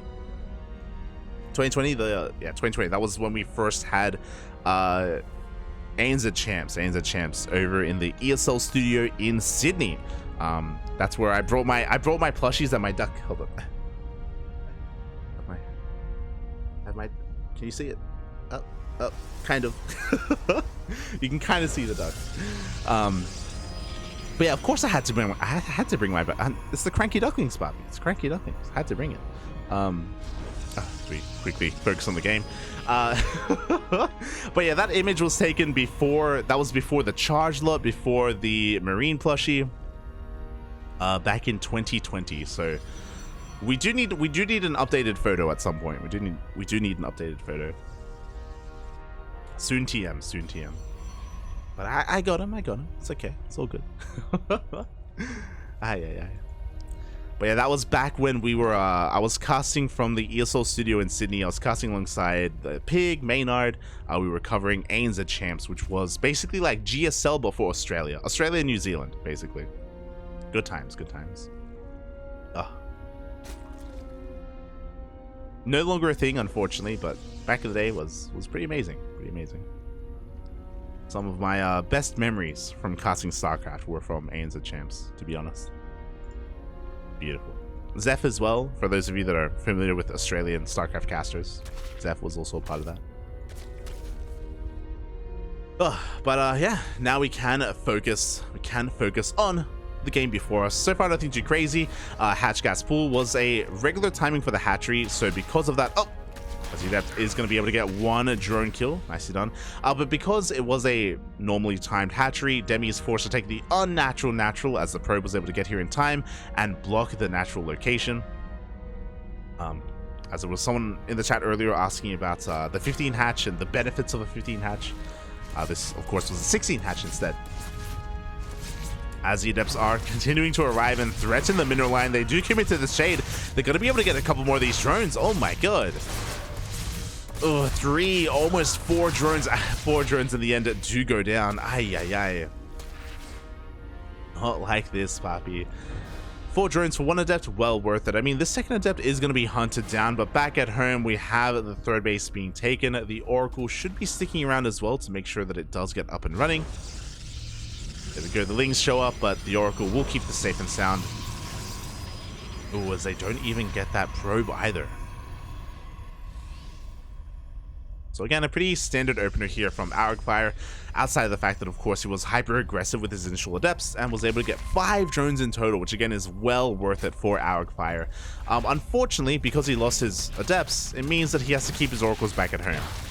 So he can't quite get too much damage done across the map. These Oracles, they have to protect the third base, otherwise the Lings will force a cancel.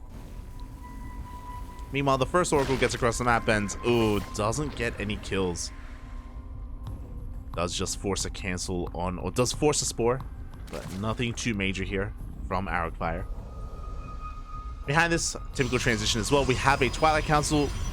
The big difference, we have a Forge. So unlike NightPhoenix last game, Arrogfire is thinking about the mid game. He's thinking further on in this PvZ, and he will have a little bit more longevity. It means that he won't be going for an all-in like NightPhoenix did, for example. Just for some context. Oh. And yeah, that means we're going to have a pretty straight-up game. Nothing crazy. Nothing out of the norm. Everything's looking quite economic, quite macro-oriented. Demi just focusing on his queen rotations, making sure that he doesn't lose anything to these Adepts. Just going to be droning behind this as heavily as he can. Oh. And taking up as well as he goes for his Roach Warren at a pretty reasonable time. You can afford to delay your Roach Warren when going up against a Stargate opener because you don't need Roaches, unlike how you would against a Twilight Council opener against Glaive Adepts. So you can delay it a little bit further. But something interesting is that we don't have a Forge. We don't have an Evo Chamber. So it looks like Demi isn't going to be going for a Ling heavy composition as, oh my god, there is no Spore in the main! No! There's no Spore in the main. The Queens, they're having a hard time keeping up, and 9 drones go down. We do get one of the Oracles at least, but 9 drones, that's well worth it here for Arrogfire. Once again, Demi, he was cutting some corners. He wanted to avoid making that spore. Still doesn't make it, by the way. Hoping that he could defend with only queens, but alas, was not the case. And he does pay the price for it. Just like that, Arrogfire takes a worker lead, which is an insane thing here for Protoss. He's got his 4th base on the way behind this as well, on par with the 4th of Demi. Is that off center? I don't think so. I think it should be fine. it should be fine, Bobby. Should be fine. But yeah, regardless, Arrogfire economically is looking really good. But the lack of Evo Chamber, lack of +1 range was really concerning. Sorry, +1 melee was really concerning to me. We're going for +1 range instead. So Demi's going to be going for mainly a Roach Ravager centric army. It means that he's going to be relying less on Lingbane counterattacks. He should be getting into +1 melee after this though. Like, I think this is just to make sure that his queens and his roaches are initially supported, and this is going to be a stepping stone to get into the mid game. Behind this, we're actually getting Burrow as well. Yo, are we going to get Tunneling Claws? Like, the +1 range tells us that Demi does want to be really Roach Ravager heavy. So Tunneling Claws would make sense, but before that can happen, Arrogfire, he is laying siege upon the 4th base. He forces a cancel here as well. A very strong timing. +1 is done. Blink is done, and we have stasis traps behind this. Arrogfire just forcing his way forward. And Demi's in a bit of trouble. He's got more roaches on the way, thankfully. Oh, but he's losing a lot here. Again, a big reason for this is because Demi was losing so many drones earlier, so he had to spend so much larva re-droning when otherwise that larva should be spent on lings and roaches. As a result, Demi could not hold on to his 4th, and now he's falling further behind economically as Arrogfire is up a base. Meanwhile, there's Tunneling Claws. We were talking about it, and it is on the way. Before that happens, though, we do see Arrogfire just once again just pressuring the front lines here. Demi is going for a massive Roach counterattack, but that means that he's not going to have enough to defend. Oh boy, his 3rd base is in a lot of trouble. He's risking so much going for this Roach counterattack. The Adept is going to be going down. The Roaches do bust into the natural. We forced a recall. Wow. This Roach counterattack does pay for itself. Demi's 3rd base is left alone. He goes for the Burrow as well. Tunneling Claws is still a ways off though, so he's stuck. But there is no detection. Oh, but the oracles are coming back. Uh-oh. Oh no, he gets duped! He thinks that the roaches are burrowing in, but they're stuck. There's no Tunneling Claws. He doesn't know. He doesn't know where they are. Ah, the wasted revelation into the main. And now the roaches, now they come in. I don't think that was planned from Demi, because I'm sure he would have gone into the main if he had Tunneling Claws. But there we go, the cannons do finish up, but there's no cannon in the natural. Workers are falling left and right. Arrogfire completely out of position. His army has to race back home. Ay, ay, ay. Workers falling left and right.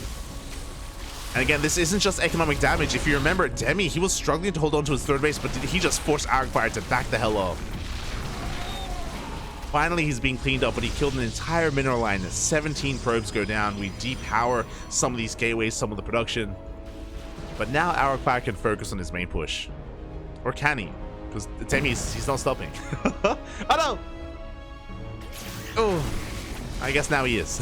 I guess now he is stopping as Arrogfire goes for a counterattack. The 4th base once again under threat. Force fields are going to slow Demi down. And Demi, even though he did a lot of counter damage, he's still all in. He's still contained to 3 bases. Stuck on 67 drones. Just going for a super maxed army instead. Demi is at 200 supply, but again, if he loses his army, he is going to have a hard time rebuilding and a hard time remaxing.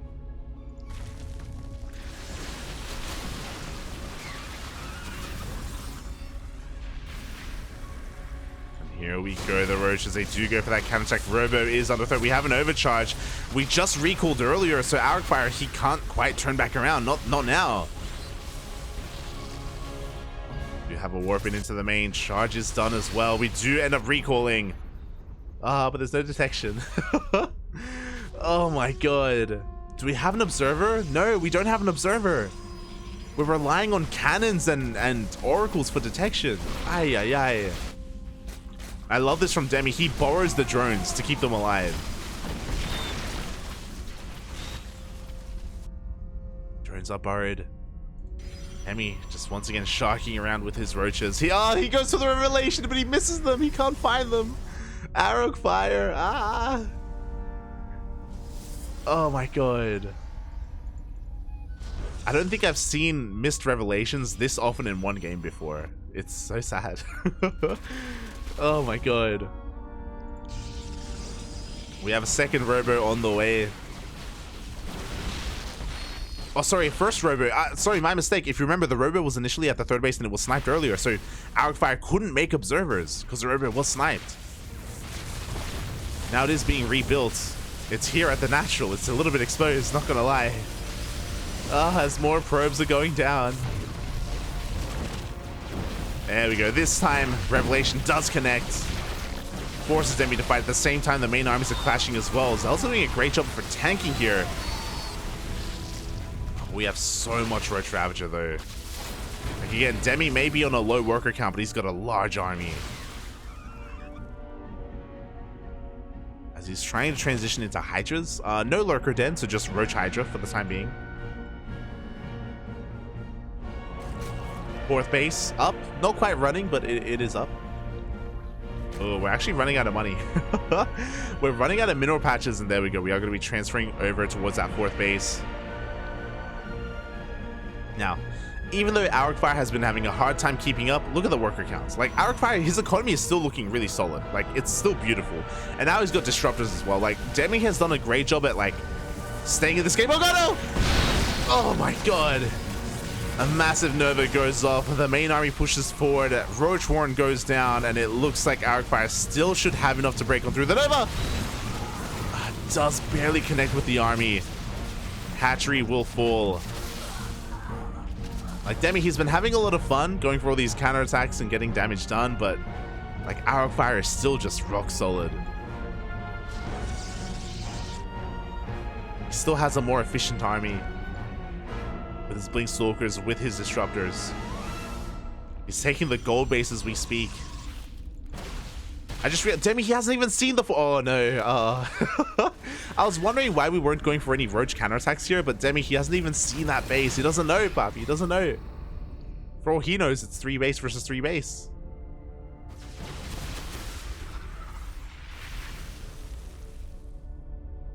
He hasn't, let alone the 5th.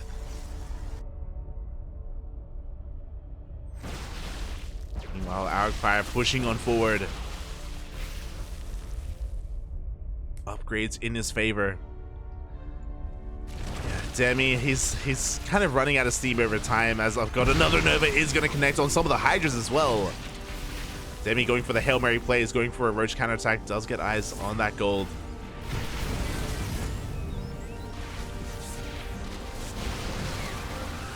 But the thing is, Arrogfire, he doesn't have to commit. Oh, as one of those Disruptors is exposed, but he just rotates around, he takes down the 4th base. And Demi has very little mining left.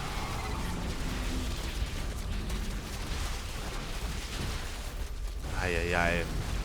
Oh no! Another Nova goes off, does connect. The Roach counterattack for the most part gets cleaned up. There are 2 Roaches left, and they're going to be able to be a little bit annoying here, but Demi, like, at this point, his low economy, his low worker count, his low base count is catching up with him. GG gets called. And Arrogfire comes out swinging, comes out strong, slays the current king of the hill, and takes that crown for himself. GG. Well played. Ay. That was a lot of fun, though. Demi made a game out of it. He did make a game out of it. Had a lot of fun going for the constant Roach counterattack with those Tunneling Claws. Wasn't enough to really give him a solid lead, but was enough to kind of keep him in the game and keep Arrogfire turning back around and keep him at home. Unfortunately, Demi was never able to saturate his 4th. You know, like, he was never able to get his 4th up and running and actually mine from it efficiently. His bases just kept getting sniped time and time again. GG. GG, well played. Oh my god. And mate, the ZVPs, they just don't stop. They're not stopping, Papi. They're not stopping. And here we go. We have our next challenger, as we just set up for it. It's going to be another Zerg player. Another Zerg player. I actually mentioned his name earlier. The second Zerg player of Berserker Esports. We were able to feature Mixu earlier, but now we have his teammates. We have DIMAGA. Oh, let's go, buddy. Let's go. I'm a massive DIMAGA fan. I love him. DIMAGA has been competing for many, many years. He's been around for a while, and he has been on fire in World Team League, competing for Berserker Esports. Berserker Esports as a team, they've been struggling a little bit in WTL, but DIMAGA has been putting in the work. Has been having some really good showings in WTL, and has been very active in the online tournament scene in Sparkling Tuna Cup, in OSC King of the Hill, and ESL Open Cup Americas, even in ESL Open Cup Asia. Like DIMAGA, he's playing in everything, and it's really cool to see him being so active and finding a lot of success as well. But is it going to be enough to take down someone of the caliber of Arrogfire? To take down a king of all people? Let's find out.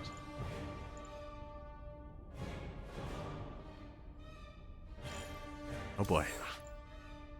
As again, it is going to be the Challenger's map of choice. And it shouldn't be a surprise to anyone, as DIMAGA is Zerg, and he does go for Jagannatha once again. Second time we're going to be seeing it tonight. Hopefully not the last. Hopefully we get to see some of the other maps. Last week, because for those who don't know, OSC King of the Hill, it's a weekly tournament. Every single week we got you covered with some lovely, beautiful StarCraft. But last week, we didn't get to see Lightshade. Lightshade wasn't fielded a single time. I think we saw Death Aura like once, but we didn't get to see Lightshade, unfortunately, so hopefully that changes this week. Hopefully we get a little bit more variety and we get to explore some of the other older maps out there.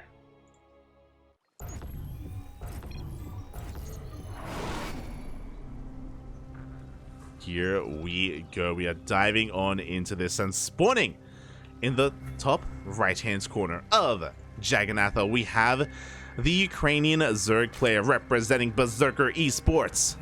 The new challenger, it is DIMAGA. And spawning in the bottom left-hand corner, we have his opponent. We have the French Protoss player representing his brand new team, Matcherino Esports. It is Arrogfire.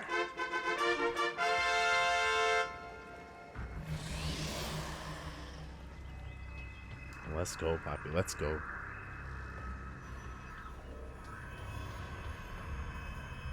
Oh, and DIMAGA.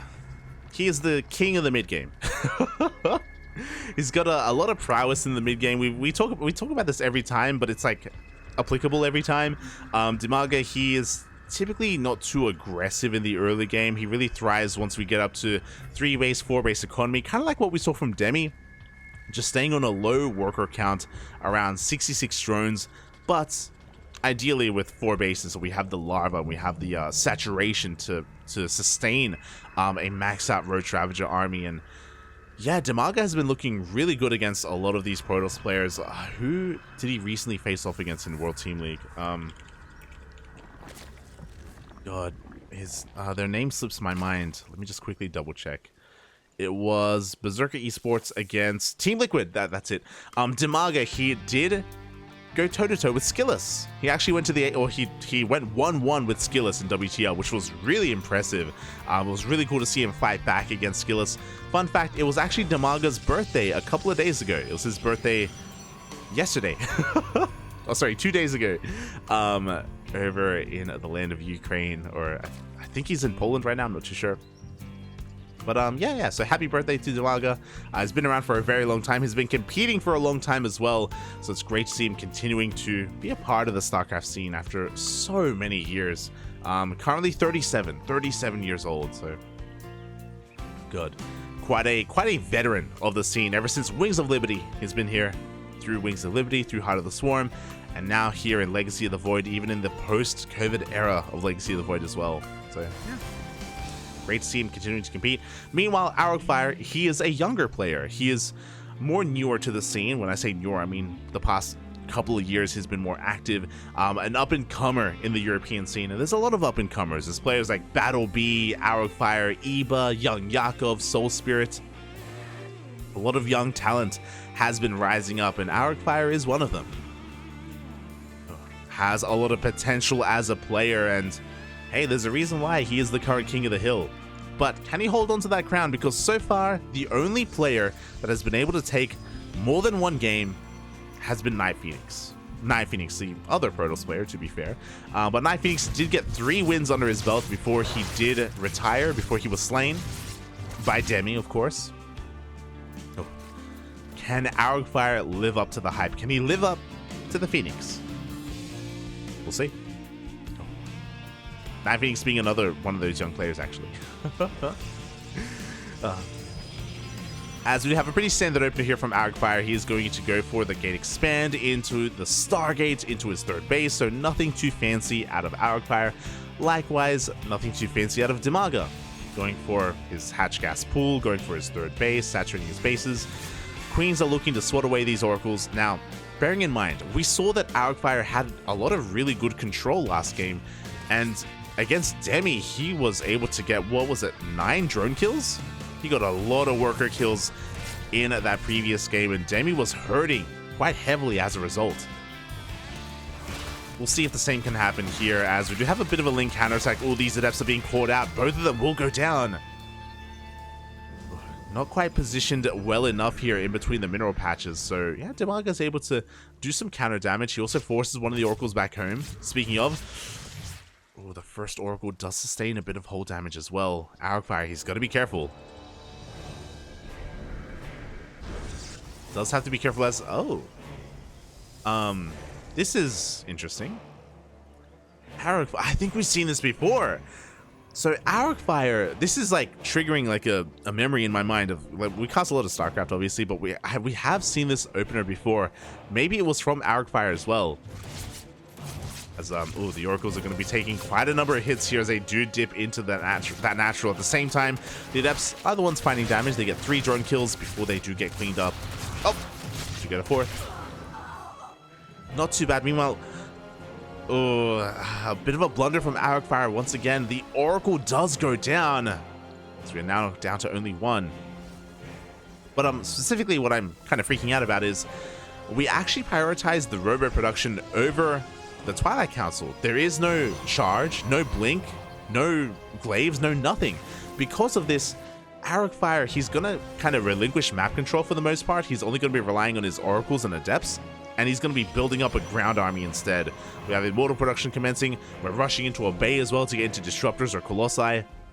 It's a very tech heavy army, and again, it just doesn't have a lot of staying power or any kind of like map presence, at least for quite some time. So because of this, DIMAGA is free to drone and take bases. These oracles, though, they're finding some damage here and there. In total, 7 drones have gone down. Nothing too major, especially considering that an oracle did get sniped earlier. So Arrogfire is still looking for some more damage. Oh my god, as we're actually going straight into detail. What is happening? Oh my god, okay. As Arrogfire is mixing things up even further here, is once again delaying any kind of Twilight Council upgrade in favor of a faster Dark Shrine as well. Uh-oh. Meanwhile, the army has been scouted. DIMAGA has spotted the composition, should be aware that the Twilight Council was delayed, and should be aware that Disruptor production or Colossi production should be on the horizon. As DIMAGA has droned up to 69, nice, and this is typically where DIMAGA stops droning. Now, upon seeing the army, I wonder if he's still going to commit, and he is. Like, DIMAGA is going to be looking to just max out on Ling, Roach, Ravager. We'll see if he does decide to drone up a little bit more, but typically 69 is where he likes to stay. Like, who doesn't like 69, bud? Oh, let's go. As of course, the army is building up now. The advantage here for Arrogfire is that he's not being active. Like, DIMAGA, because he's staying on a low worker count and because he's just looking to max out, he wants the Protoss to move onto the map. He wants Arrogfire to be on creep and to get surrounded, essentially. But Arrogfire, because of his builds, like, he's gonna be staying back at home. His army is just gonna get larger and larger and better. But he does need more time. He's still got charge on the way. Like, Disruptor count is still relatively low. Like, the army itself is quite small. It's a high quality army, but we don't have a lot of buffer here to really protect and support the Disruptors and the Immortals. And DIMAGA, he's about to max out. Oh, and he is droning, actually. Here we go. We're taking up to an Infestation Pit. We're taking up towards Hive Tech as well. Interesting. So maybe because DIMAGA isn't really seeing any kind of army, he's like, you know what? I'll take another. I'll double expand. I'll drone up. I'll take advantage of the fact that Arrogfire is being really passive. And because of that, it's like DIMAGA, his playstyle is hurting him a little bit. What I mean by that, if DIMAGA had recognized earlier how passive and how greedy Arrogfire was, then DIMAGA could have double expanded and he could have droned up to 80 a lot faster. He could have done this a minute, maybe 2 minutes ago, if he had recognized like that Arrogfire was never going to be active on the map. He's getting there eventually, but again, this could have been done a little bit faster, and as a result, Arrogfire was able to get away with quite a lot here, without DIMAGA taking up too much or too quickly. As I do see DIMAGA just knocking down rocks, just maintaining map control. Meanwhile, the first wave of DTs are on the way, but they're just being used to morph in Archons. It's just Archon, Disruptor, Immortal. Like, this is such a heavy ground army, and here we go. We see DIMAGA trying to engage. He's pushing on forward, but the Novas! Oh, the Novas are going to be connecting on Ravagers and even some Banelings as well. But it may not matter because the Lings and Roaches are getting on top of the army anyway, but that does matter. Oh, solid Novas. A couple of units do go down. Looking at the unit source type here, 2 Disruptors fell, but barely anything. We lost 2 Disruptors and 1 Archon. The rest of the Archons, they do stand strong. Arrogfire has such a robust army. And DIMAGA, unfortunately, he pushed in from one angle. Like, we ideally, especially with Lingbane Roach Ravager, we want to surround. We want to come in from like the left and the right and behind, and you know, we want to come in from multiple angles to surround the army. Pushing in from only one kind of gives Arrogfire the advantage. Likewise, once again, we do see DIMAGA flirting with the army of Arrogfire, trying to set up a bit of surround. Oh, but once again, the Nova's going to be going off as well, and they're not going to find too many connections here. We do see the Banelings do connect with the Archons. Oh, but that's the end of the Lingbane, and Arrogfire is getting on top of those Ravagers. Looks like he doesn't quite have enough to keep on pushing, but he's just waiting for some reinforcements. The Prism has arrived, and Arrogfire is just forcing his way up this ramp. Again, if DIMAGA had recognized how like passive Arrogfire was going to be, then he could have maybe teched up into Hydras, into Lurkers, into Vipers. The Banelings do find some good connections though.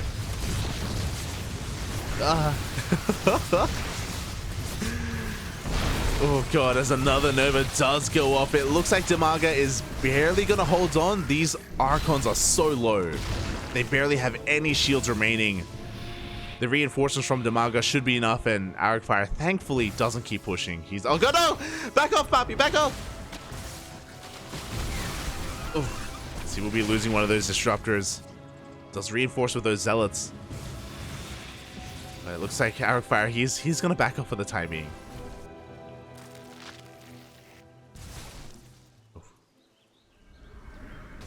There we go. He reinforces with another massive wave of Archons. I'm worried about the Disruptor counts. Like, we only have 2. A good Nova, though.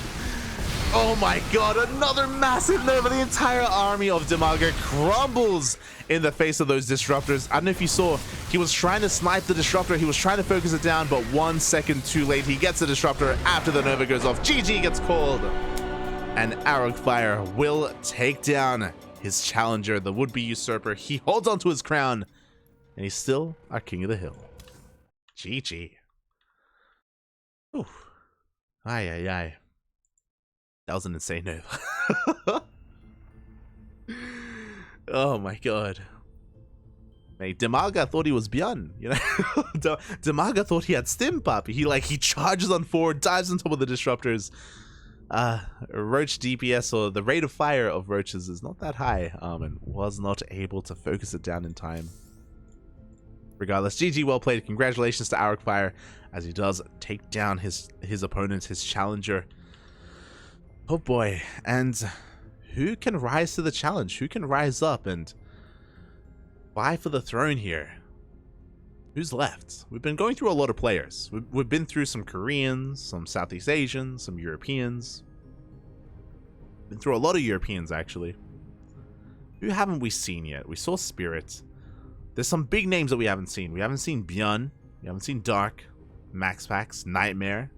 Are they available, though? For those wondering, typically, it's like, all right, we got OSC King of the Hill tonight. Who's ready? You know, and, you know, kind of, in a way, first come, first serve. The players, they do file in, and then Eddie, of course, kind of picks and chooses who he wants to send out when out of the players available. And it is getting quite late, so I don't know if the Koreans are going to be up this late. I don't know if they're going to be awake in time for this. We'll see. We'll see.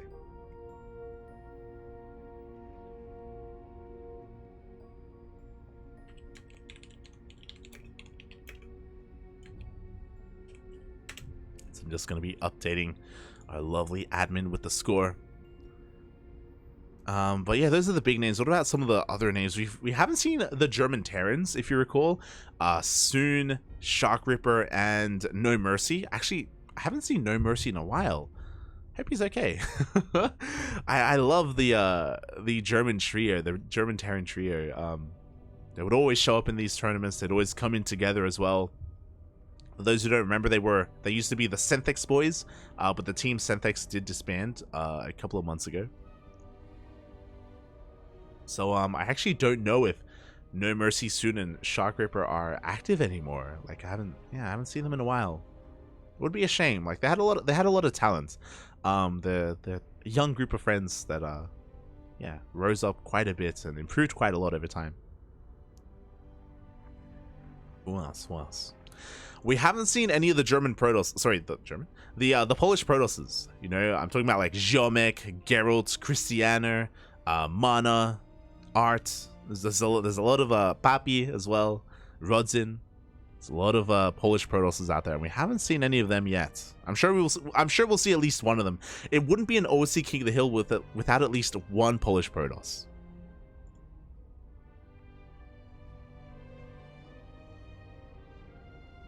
All right, here we go.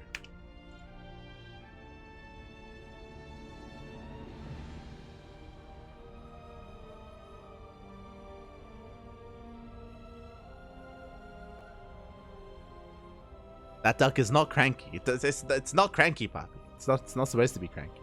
Ah.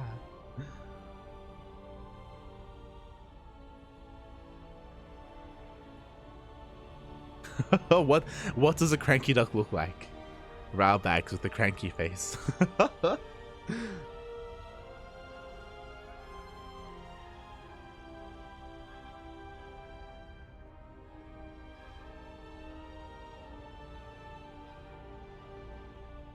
Berserker. Dave tested. True. I forgot about that. I forgot Dave did join. He did join Berserker Esports.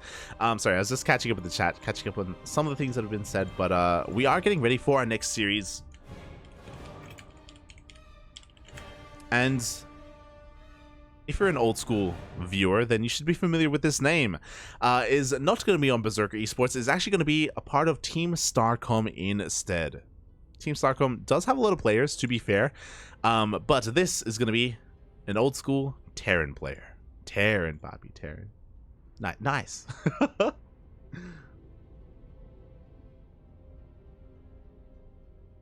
Here we go. And if you couldn't guess who it is, I mean, we had DIMAGA earlier. Who's older, actually? DIMAGA or this player? I'm curious. DIMAGA's 37. And this player is younger. Oh, to be fair. Okay, by a couple of years. It's going to be the Ukrainian Terran. It is going to be Kaz. Kaz, another old school player that's been around for many, many years, ever since Wings of Liberty. Maybe even before that. Oh, he was actually a Warcraft 3 player before that as well. My god, it's been so long, so long. Oh. But yeah, here we go. We're gonna be taking a break from the PVZs. We've had a lot of them. We had like 4 games in a row of PVZ. So we're going to be taking a break and we're going to be jumping into a PVT instead. Let's go, Papi. Let's go. You love some variety.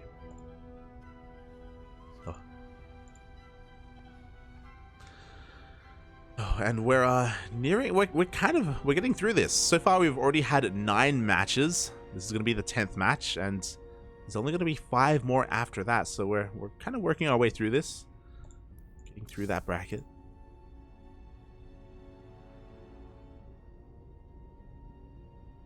Here we go. Oh. Okay. I was concerned for a moment. I was like, did they start without me? I was like, what's going on, Papi? Are they in game? Thankfully, they're not. Thankfully. Alright, we're good to go. Oh, but I do have to set up an alias.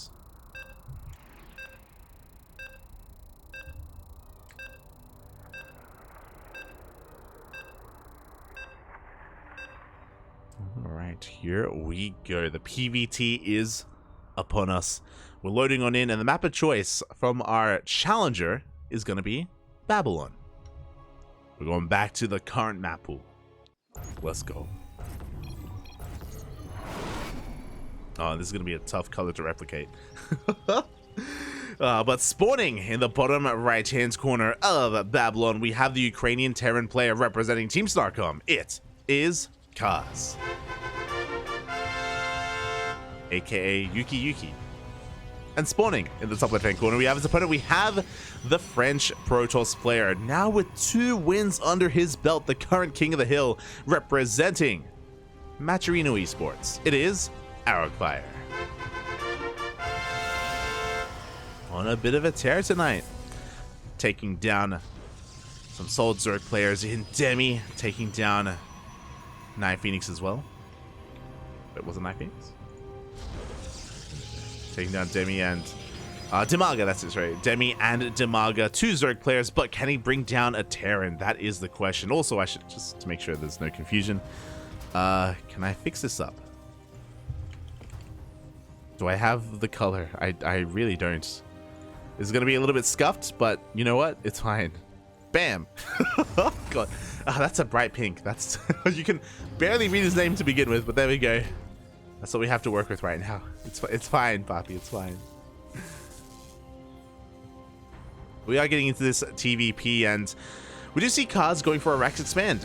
Is going to be going for a singular gas, so he's going to be going for a much more economic opener here. At least our Terran player is. Arrogfire does confirm that, and he's just going to be as annoying as possible, going to try and delay the CC as long as he can. Does force some lost mining time, and oh god. The probe does escape with its life, and the CC was delayed by quite a bit, but will eventually be thrown down. Meanwhile, hold on, do I have the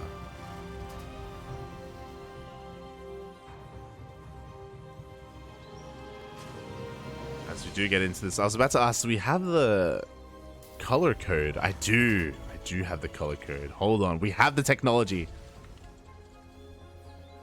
Bam! Oh, that's seamless. Sorry, I was a little bit close to the mic there, but there we go. Oh, Kaz, beautifully blended in. Perfect. And yeah, there we go. Our Arrogfire behind this is going to be going for a Twilight Council opener. Thank God. No Phoenix Colossus here. Not this time. Not in this PVT. Instead, Arrogfire is going to be a little bit more aggressive and assertive with Blink Stalkers, or at least should be. Now, the big question is, how many gateways are we going to get? Is it going to be 2-gate Blink into a fast third? Is it going to be 3-gate or 4-gate instead? Before we can talk about that, though, we have the first step shading across the map. Going to try and force a delay on the CC. Almost gets a kill on... Oh! Almost gets an SCV, but not quite. Does delay the CC for a couple of seconds, but nothing too major, as Kaz is able to get into his natural. Behind this, we have a 1-1-1 follow-up off of a Rax Expand. Sometimes you can go, this can lead into a 3 Rax, but we can see, no, it's going to be a 1-1-1 instead. We have our first Widowmine on the way, and we should be getting into a medevac behind this as well. Oof. As we do see the first Reaper going down, a little bit of miscontrol there from Kaz, does lose it. There we go, we have the second mine on the way as well. So this isn't going to be a committed mine drop, just 2 Widow Mines, maybe even 3. But more importantly, this is designed to scout the opponent, to try and get into the main base, figure out what the tech is looking like, what the build is looking like, as this is going to be a 2-gate blink opener. Now, as you can imagine, 3-gate blink is a little bit aggressive. It's assertive, but you can expand behind it. 4-gate blink is very aggressive, and ideally you're active on the map with stalkers and threatening to blink into the main. Here, though, Arrogfire off of 2 gateways goes into blink, which means he can go into a faster third base, which means he can focus on his economy, on his tech a lot faster instead. So a very economic opener here from Arrogfire.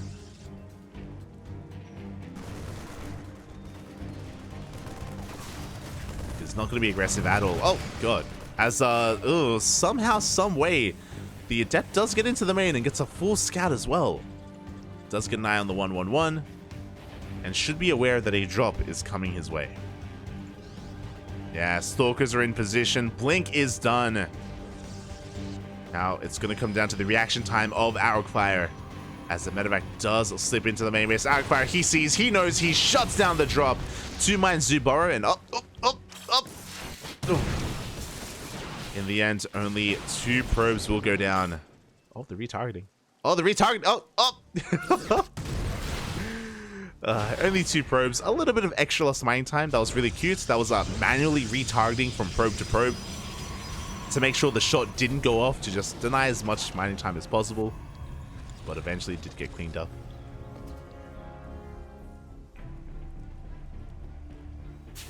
And from here, at least, Kaz was able to confirm the lack of additional gateways in the main base. He should be aware of the faster third base, as Arrogfire's economy is booming. Oh, nice. Meanwhile, back at home, Kaz was even able to shut down that observer with said Raiden. He's going to be getting into his production, throwing down additional Raxes. Going to be setting up into a 3-1-1, which is a standard setup here on 2 bases. From here, my question would have been, are we going to see more Raxes? But no, we don't have a 4th and 5th Rax. Instead, we have a 3rd CC, so it's not going to be a 2-base all-in from our Ukrainian Terran. Is going to be, again, just economic.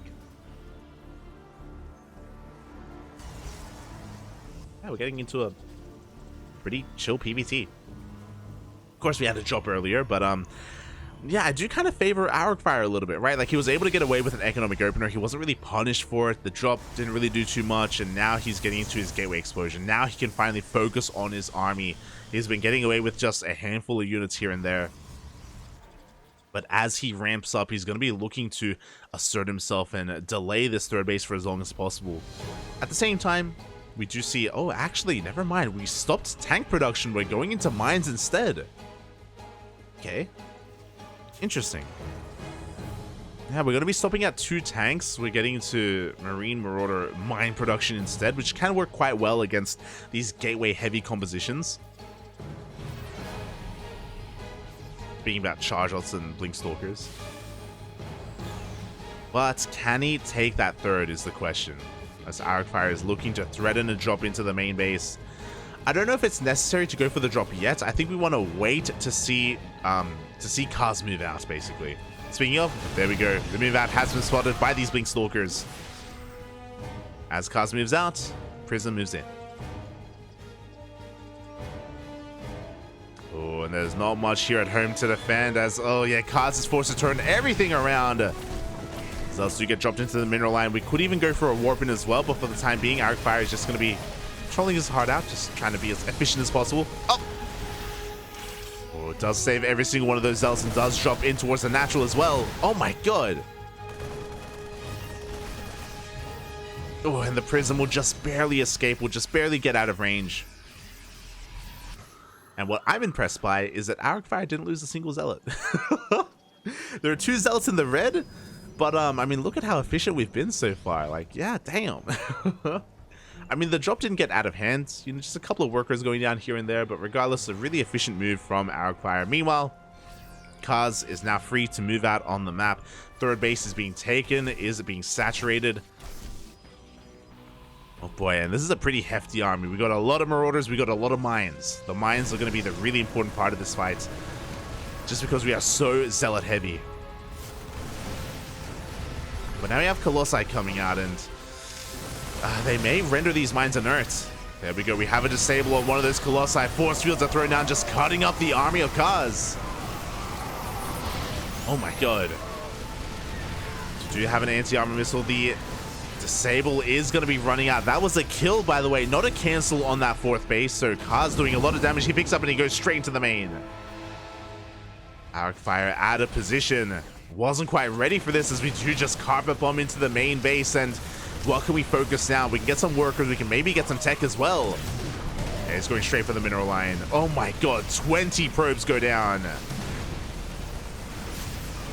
This is becoming a little bit much. To be fair, this is a one-way trip. There is very little room to work with here as we blink on forward. Yeah, and the entire drop gets cleaned up. Was this worth it? We killed the fourth. We killed 20 workers. But it did cost us almost our entire army. And you know what survived? The Colossi. The Colossi all survived as well. That's what's scary here, as Arrogfire is going for a counterattack. And what do we have at home to defend? Let's look at the units tab here. We've got 4 mines. We lost our tanks in the attack, so no defensive tanks. We have a decent Marauder count. We have some Vikings. Ghosts are on the way. We don't have any ghosts yet, though, as the ghosts are now coming out with their EMPs. Arrogfire was just waiting for his prism so we can reinforce on the front lines. He's taking his fourth base here towards the south instead.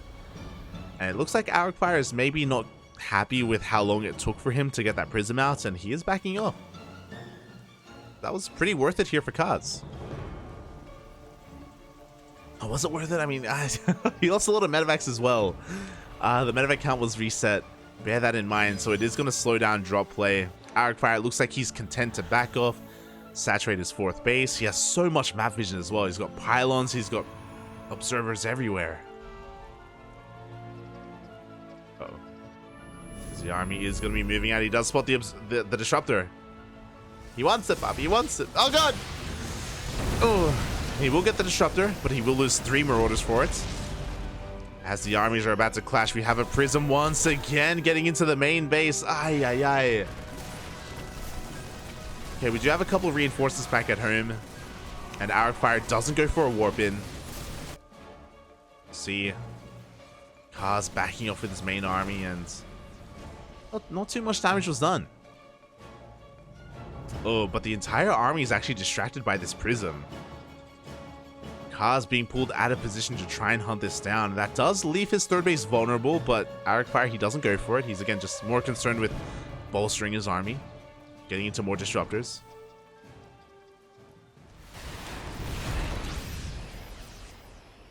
Here we go. Kaz moving out once again. At the same time, another bit of a Zealot run by.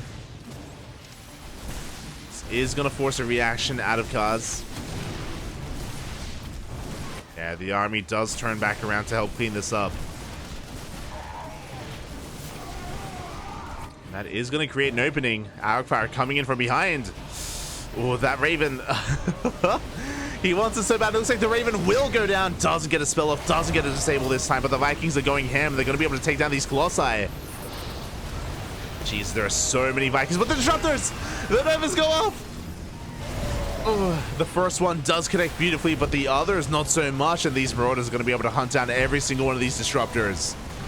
Arrogfire is losing everything. The rocks, they get knocked down.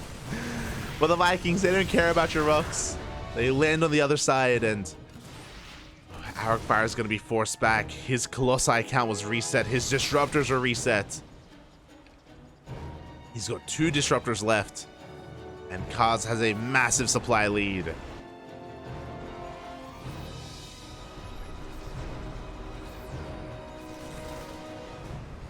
Again, we had like 2 good Nova connections, but that was it out of like 6 disruptors. First one does get used up. We have 1 more left, and once again, just used to zone away the army. Arrogfire desperately trying to buy time for more disruptors.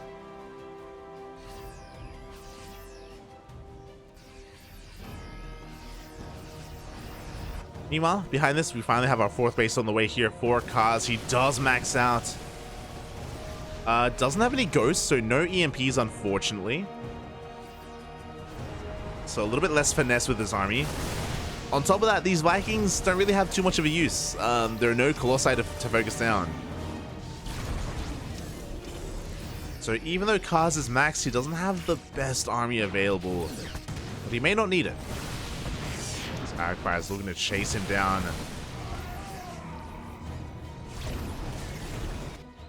Reinforcements are coming on in. Oh my god, Kaz just taking a 5th base behind us as well. As he's looking to rotate on over, and he may get another cancel on this Nexus. But we've been posturing for a while, and oh my god, we're going for a chop. we've been posturing for a while, and Arrogfire has been able to catch up in army supply. He has been able to rebuild. As the army distracts Arrogfire, we have that massive drop into the main. And we force a recall. Oh, we don't get to recall that much, to be honest. Only Stalkers to defend the main base. The Marauders are going ham at the same time. Was that a kill? Oh, that was a kill, not a cancel on that Nexus. The main army is going to be chased away, but the drop in the main base is still wreaking havoc, but it is running out of steam. The medevacs are out of energy. Oh my god. The Marauders are standing strong for now, but there's just no more sustainability available. Meanwhile, Arrogfire tries to keep on pushing, but the reinforcements force him back.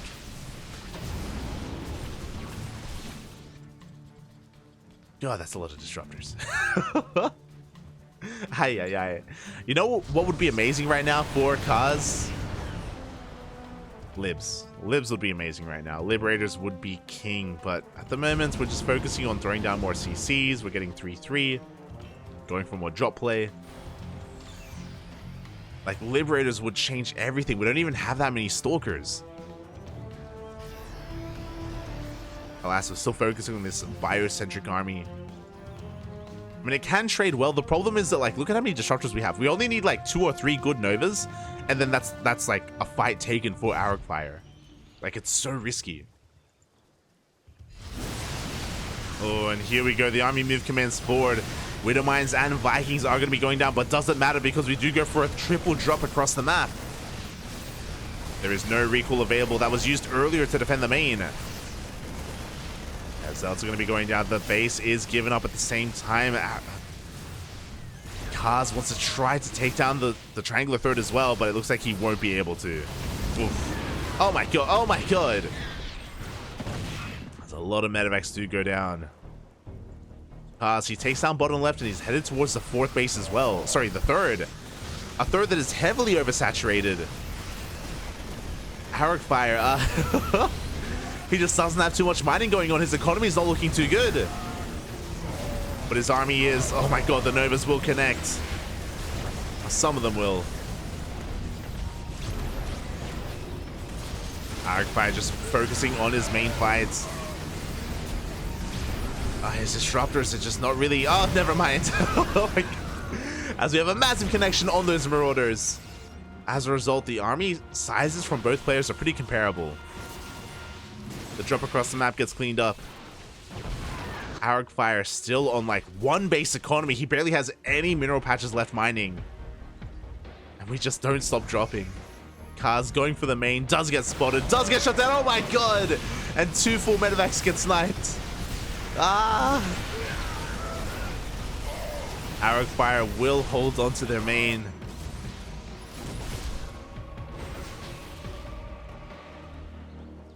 But Kaz has bases. This is the most important part. Kaz, he's got mules, he has orbitals as well for days. He's got so much energy to work with. The massive mule hammer here on the top right. Kaz can rebuild. Arrogfire cannot. Arrogfire has disruptors though. 10 disruptors. 10 purification overs. Oh, that's 1 disruptor that does get sniped. Like, Arrogfire can still take a fight. As he's pushing on forward, and Novas will connect with the main army. Oh my god, massive detonations actually. As we barely have anything left for Kaz. But he's focusing down the Archons. He's focusing down what little units there are. Oh god! As we pick up and we drop on top of the disruptors, and it looks like Kaz has finally done it. He's finally cleaning up every single unit remaining here in the army of Arrogfire. The pickup micro. Oh. Able to barely keep these units alive. We have some Zealots and Stalkers to reinforce. But Arrogfire, he once had 10 disruptors, now he has 2. God. It's been so scrappy, Papi. It's been so scrappy. The mines are resetting. They weren't killed earlier.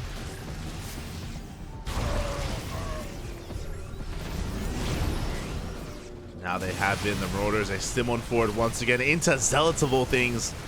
They have a hard time cleaning them up, but eventually they do. Behind this, yo, we got ship weapons on the way. Do we have blips? We don't. You know, Kaz, he just wants all of his upgrades. It's fine, don't worry about it. Yeah, he's got the money for it. He's got a massive bank. Behind this, Arrogfire finally gets that 4th base saturated, trying to get a 5th base up and running as well. But this is his army. It's barely an army. If Kaz moves out now, I do think that he can overwhelm. I worry about the drop play though. Like if the medevacs get caught, then suddenly we can have a close game again.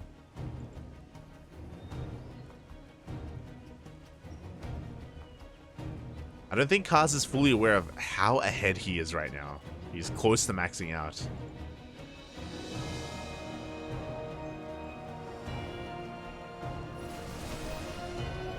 The army has been spotted. Arrogfire gonna rotate over to meet it. Same time, Zealot run by on the left-hand side. We have that triple drop though, headed towards that one of the last mining bases. There's only 2 patches left. Oh my god, 1 patch left. Oh, we do force a recall.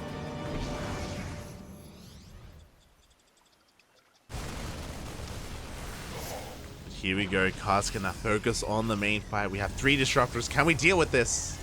Yeah, we can. Only 2 disruptors left, or 2 Novas left. First one does find a juicy connection on these Marauders, but it's just a numbers game. There's just too much here.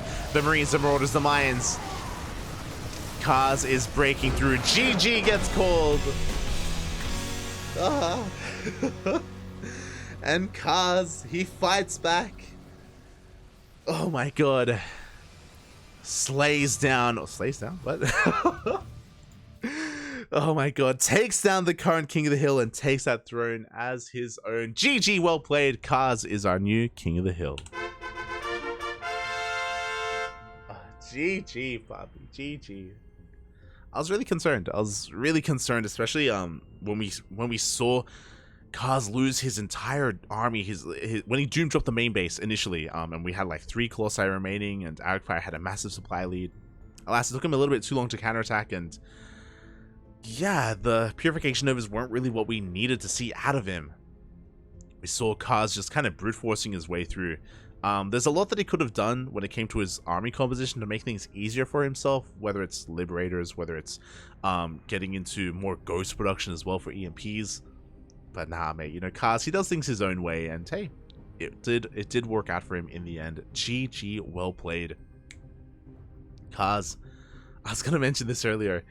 He takes down someone I think half his age. Let's go, Poppy. Let's go. Kaz, he's still got it, Poppy. The veteran still has it. He takes down Arrogfire and is our new King of the Hill. GG. You love to see it. You love to see it. And, oh my god, he's going to be advancing on to face his teammate. Another player coming out from Team Starcom. A Zerg player.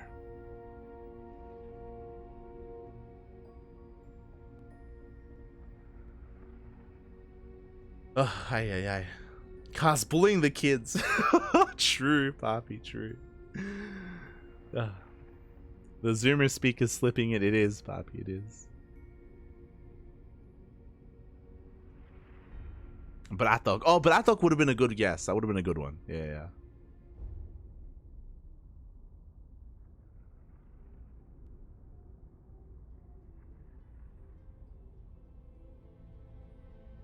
How many times need to teach you this lesson, old man? Speaking of, as we get into our next game, as we prepare for our next opponent. I'm no longer alone. We have 5 matches remaining. We have 5 players remaining, vying for that spot, vying for that crown. Oh, it's going to be the casting jersey herself. It is going to be Kuro joining me for the cast. Did you just say, speaking of old, Kuro is here? I didn't finish that sentence. That was what I was going to say, but I stopped myself. I'm pretty sure I did. Maybe I didn't. I don't know. Hi. Oh, God. Welcome, Kuro, the casting jersey, of course, to the stream. And as Kuro comes in, of course, we have a Zerg player. Just in time. Nice. Yeah, I avoided some long games earlier on. No bias. But as you can see on the screen right now, it's going to be cards going up against Wayne, his next opponent. Wayne, aka Radita, aka Vanya. Wayne, yeah, Vanya, yeah, Ratat. We need another name. We do. I feel like he needs another name because this one is not working out. I mean, he didn't have a boost like Oliveira did. Clearly, he needs another name. True. I mean, Wayne has been doing well for himself, to be fair. You know, I do feel like Wayne has been performing better than Radita, if that makes sense. But not as good as Vanya. Okay. Yeah, see, that's what I mean. Like, we need another name because clearly this one is not powerful enough.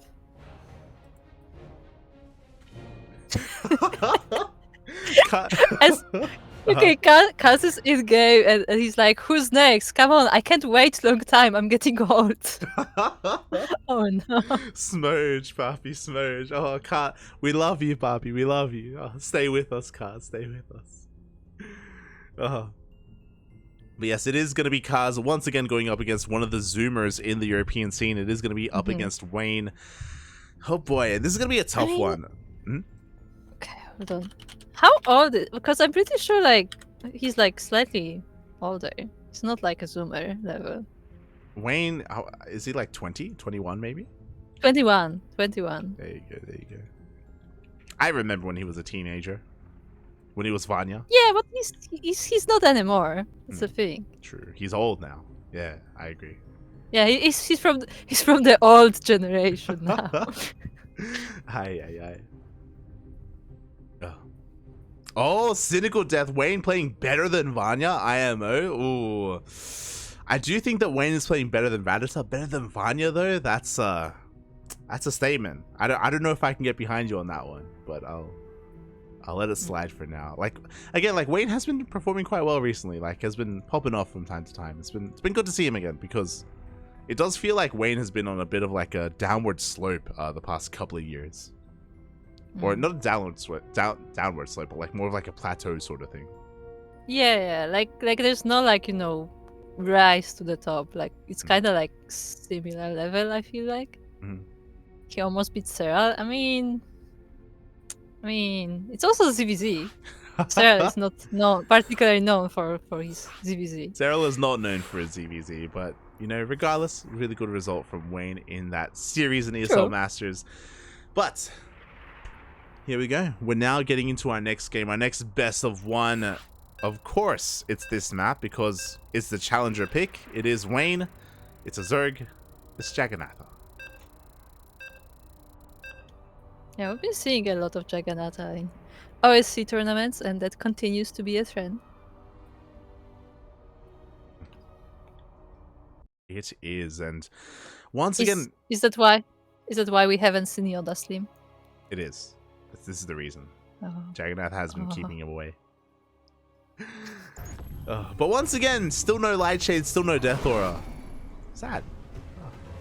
For our other maps. Yeah, I guess this one is a bit of a favorite, and we are now loaded to the Jagannatha LE, and we are looking at our red Zerg player representing Starcom. It is Wayne.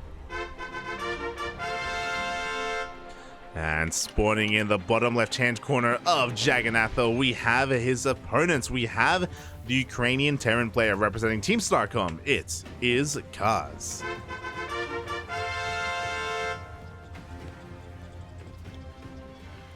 Okay, so why is Kaz called Yuki?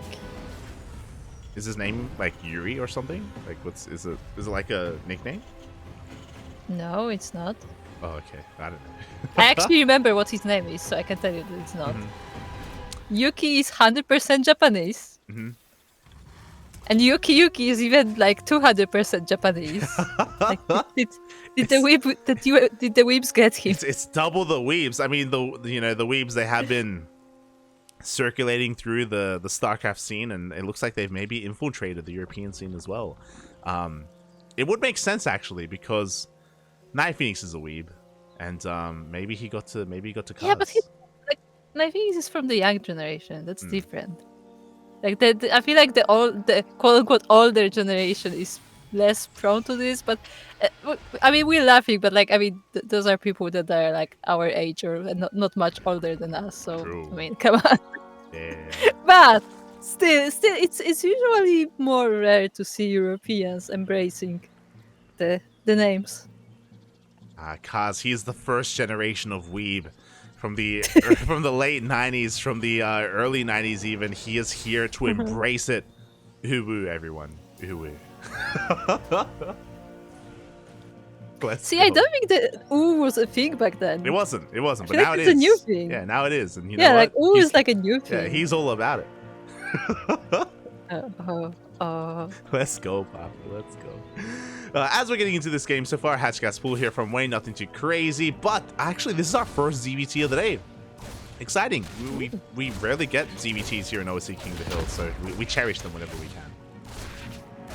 Yeah, this Reaper's head should be cherished because there's not a lot of it, and it's dancing with the links, but it does manage to survive. But now the queen is out, and Kaz will just be able to scout this third base.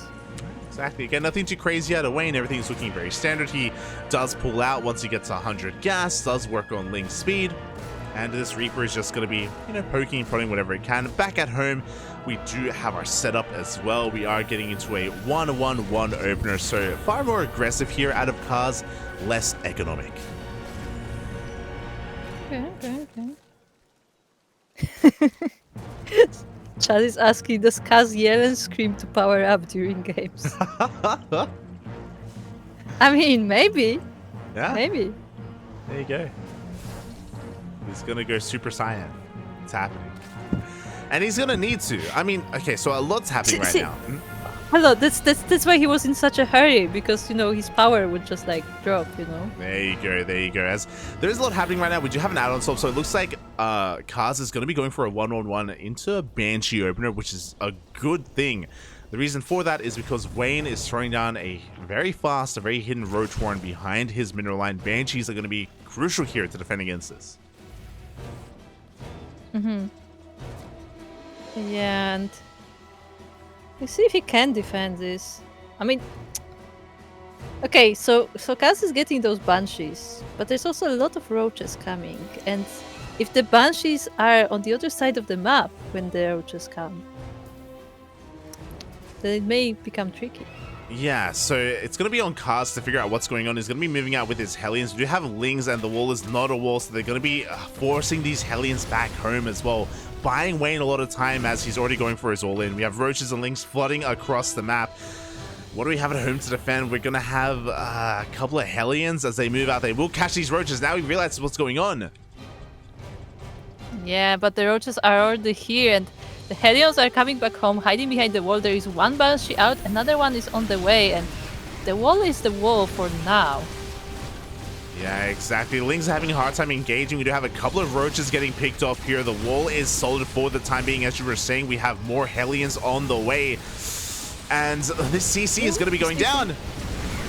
Yeah, the CC was forced to be cancelled. The Lings are surrounding the Hellions. A lot of them will be going down, but they will snipe the Hellions. Yeah, exactly. Before Hellions do survive, the Lings are being cleaned up. Good target firing out of both of these Banshees. The Ravagers do end up falling, and Kaz will clean this up. Yeah. I mean, he does lose 7 SCVs. He was forced to cancel the CC, but he lives. Yeah, exactly. Again, it was very fortunate that Kaz had happened to go for a 1-1-1 instead of a 3cc 1-1-1, or a 3cc Banshee. So because of that, he did have a couple of additional units here to defend as well. It is unfortunate, as you did point out, though, that he was forced to cancel his third, so that is going to keep him on 2 bases far longer. Yeah, but now he's going to the other side of the map, and these Banshees will be looking for kills. There are not a lot of queens here, actually. They have to be moved from other bases, but one of the Banshees goes down regardless. Yeah, with the death of that Banshee, we no longer have one-shot potential, but it doesn't matter because you know what? We're going for a massive Hellion run-by, but no, there are Lings here to defend the Hellions. They don't get into the natural. Yeah, they get to the third instead, but there are not a lot of drones here. Still will be some damage for Kaz, but only 8 going down. Yeah, exactly. Efficient trades here from these Hellions, but they do get cleaned up in the end, and we have evened up the worker counts. It looks like Kaz is ahead economically, but with that Banshee, he was not able to scout the follow-up, and it is going to be a Spire. Yeah, the Spire is almost finished by now, and just that he was not able to scout it. I mean, I guess maybe he did see the 4 gases, which may be helpful, but I don't even know if he saw that much. If we look at his vision, he didn't see the gases at the natural or the third base, or even the main either. So it's really unfortunate. Those Banshees, sure, they could have done damage, but more importantly, the Banshees, their role here was to scout it, was to figure out what the tech was going to be, how many bases, the saturation as well, and the Banshees were all killed. Both of them did go down, and because that Kaz is working with very incomplete information. Yeah, and I don't know if he will be prepared for the mutas that are already on the way. I mean, he has a bunch of Marines, which will be helpful, but I don't even see any Medivacs. Like, they're not all that mobile. Yeah, exactly. We have Marines in their, position here at the third base, which is nice, but we need more than that. Thankfully, it looks like Wayne hasn't made too many mutas. He's going to be making 5 mutas in total, and now he's going back into roach production, actually. So 5 mutas are enough to one-shot workers, but the initial 2 reveal themselves a little bit prematurely. Yeah, that is very early to reveal these mutas. I mean, they are able to get a few kills on the SCVs as a bit of a surprise, but I don't know if it was worth it to fly in this early.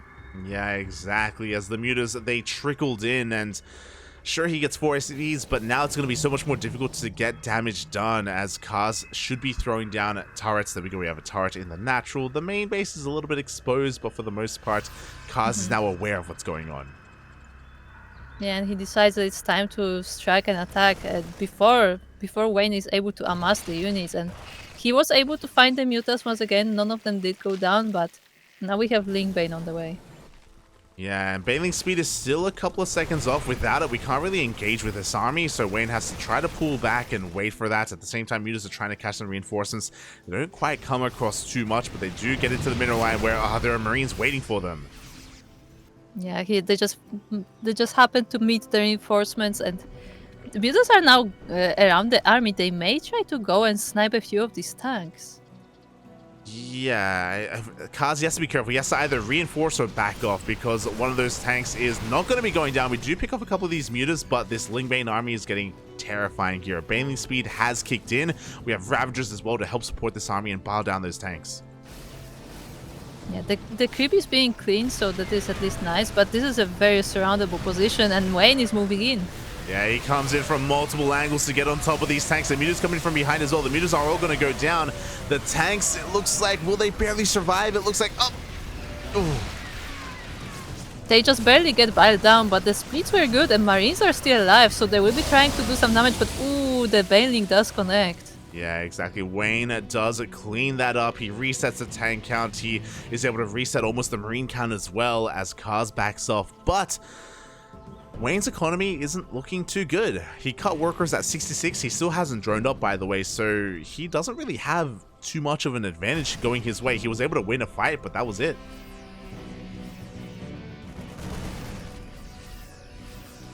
Yeah, that was it. And he's still making more mutas, and I'm not sure if I like that, because while the mutas are nice for sniping the tanks and maybe defending from the drops, I don't know if they have much more use than that. If Kaz protects his position and doesn't leave his tanks exposed, then they won't really be able to do much. Yeah, exactly. And to be fair, Kaz should be getting into Widowmine production. He's not, though. He's actually continuing tank production instead. So a bold move here. As you were saying, these stationary units can be abused by these mutas as well as Ravagers. But here we go. Kaz is going for the second push, and this second push is going to hit even harder. Again, Wayne doesn't have a good economy. He can't really build up a strong enough army to contest against this unless the Banelings can find some connections. They did find one connection. That there was a Widowmine shot though as well, so some of the Link Bane was dealt with, but now the Marines are just moving into the third base. Yeah, there's not enough to defend. The Banelings are being morphed in front of these Marines. The base is going to go down. The Banelings will not finish up either. Actually, it looks like they may, as we do focus on the hatchery instead. Wayne is trying to muster up an army, but as you were saying, he spent a lot of gas on mutas instead of Link Bane. Yeah, and those mutas are trying to chip away at the bio army, but if they come too close, the Marines will deal with them. At the same time, though, we have a Link ground by.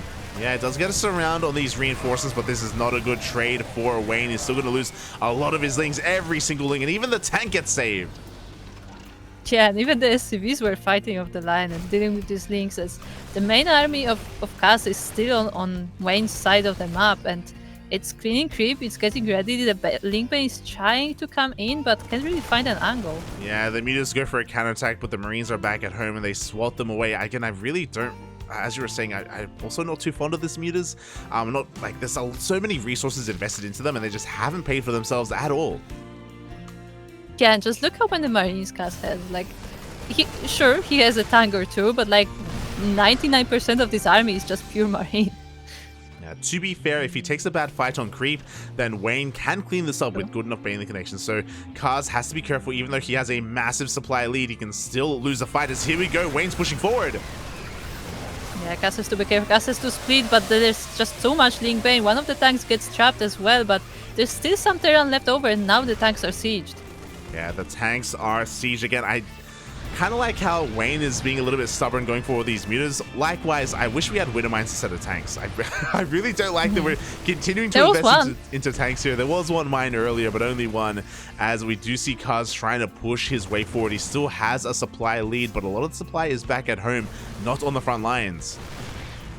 Yeah, I'm not sure if that's a good choice, because I guess there is the potential of Link Garage. Oh, but actually the mutas catch a few stray Marines, but at the same time, Wayne is losing drones in the top base. Yeah, that one drop is doing a lot of damage. Meanwhile, here we go. The Link Bane rolls on forward. Once again, the tanks will be reset, and this time Wayne will clean this up. Yeah, this time there is enough Banelings, almost a Baneling per Marine there, but there are reinforcements coming, and ooh, the Banelings are getting sniped. Oh, the target firing from Kaz is insane. There's one Baneling left. It will connect with the army, but there's still so many Marines left over. Even though the initial push did get cleaned up, it's not enough. GG gets called, and Kaz will take down Wayne.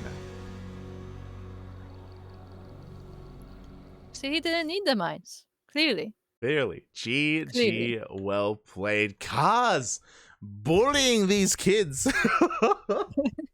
Taking down Arrogfire, taking down Wayne as well. Kaz, you know what? His hands may be stiff, you know, his bones may be brittle, but he's still got some nice moves. GG.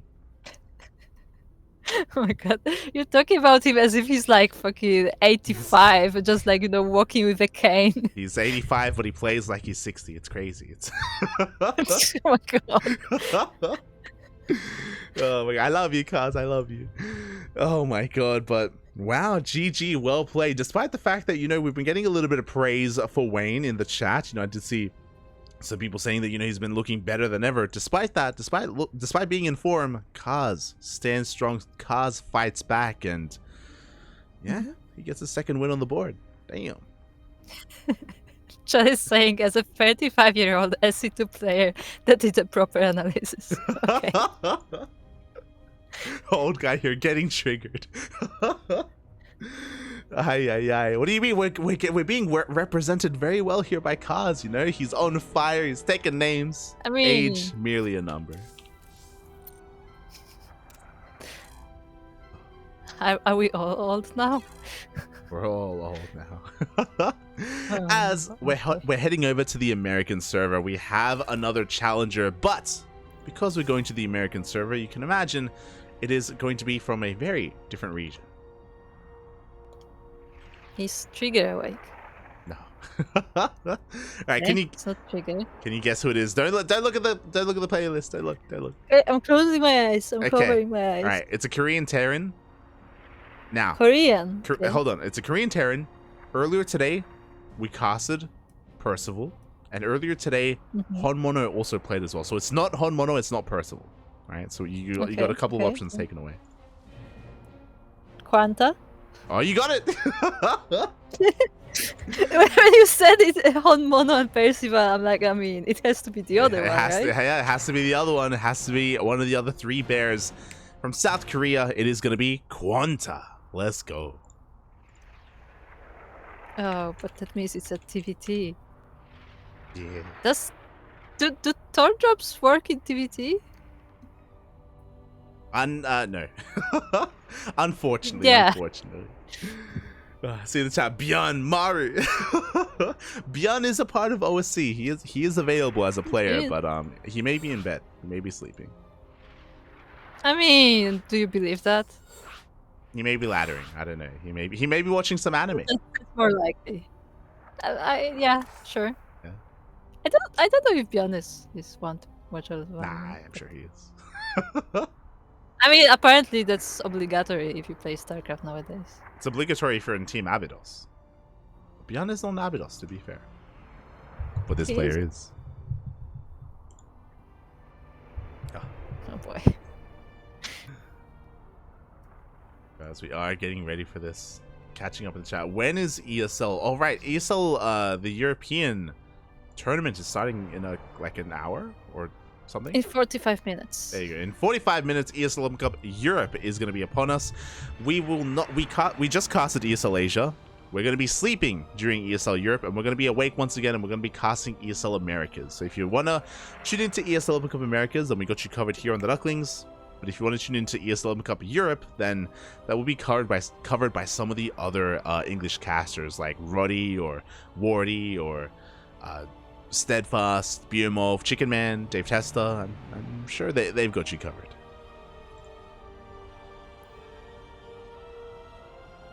Yeah, generally there is decent coverage for the European region, so should be able to find those. You can always follow the StarCraft esports, where I will post who's live once we're done with this broadcast. There you go. There you go.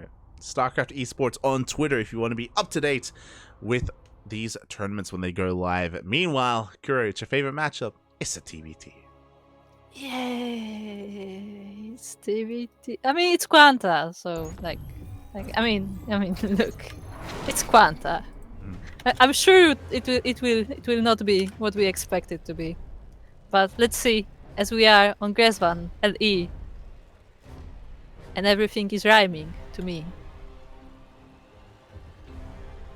Okay, I ran out of ideas. You gotta keep going now. I mean, Oh no. No, my brain is out now. It's gone. It's done. The inspiration just went and left. But we are looking at our blue Terran. It is representing Abydos. It is QuanTa. And spawning in the top left-hand corner of Gresvan, we have the Ukrainian Terran player representing Team Starcom. It is Kaz. Oh, he's not pink. Oh. Oh, he's not pink. But here we go. We are jumping into our next game, and we're slowly running out of games, actually. We're running out of players. As I quickly just double check here, I believe we have, 3 more best of ones after this. Only 3 more.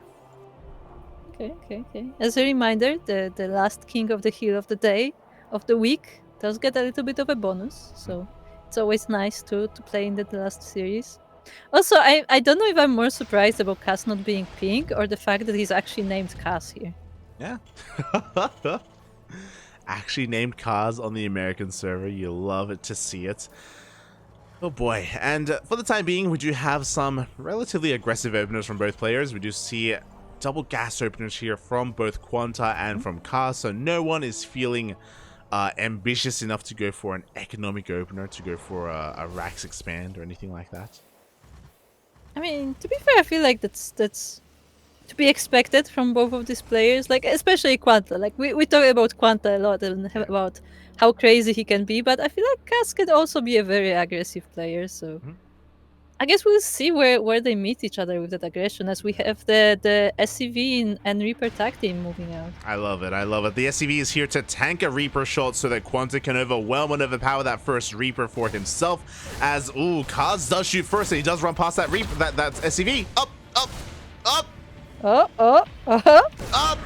Oh, but the SCV is still chasing. The SCV is still chasing, but it will go down. So this did not pay off here for QuanTa. Suddenly, he relinquishes map control. Suddenly, he is down an entire Reaper.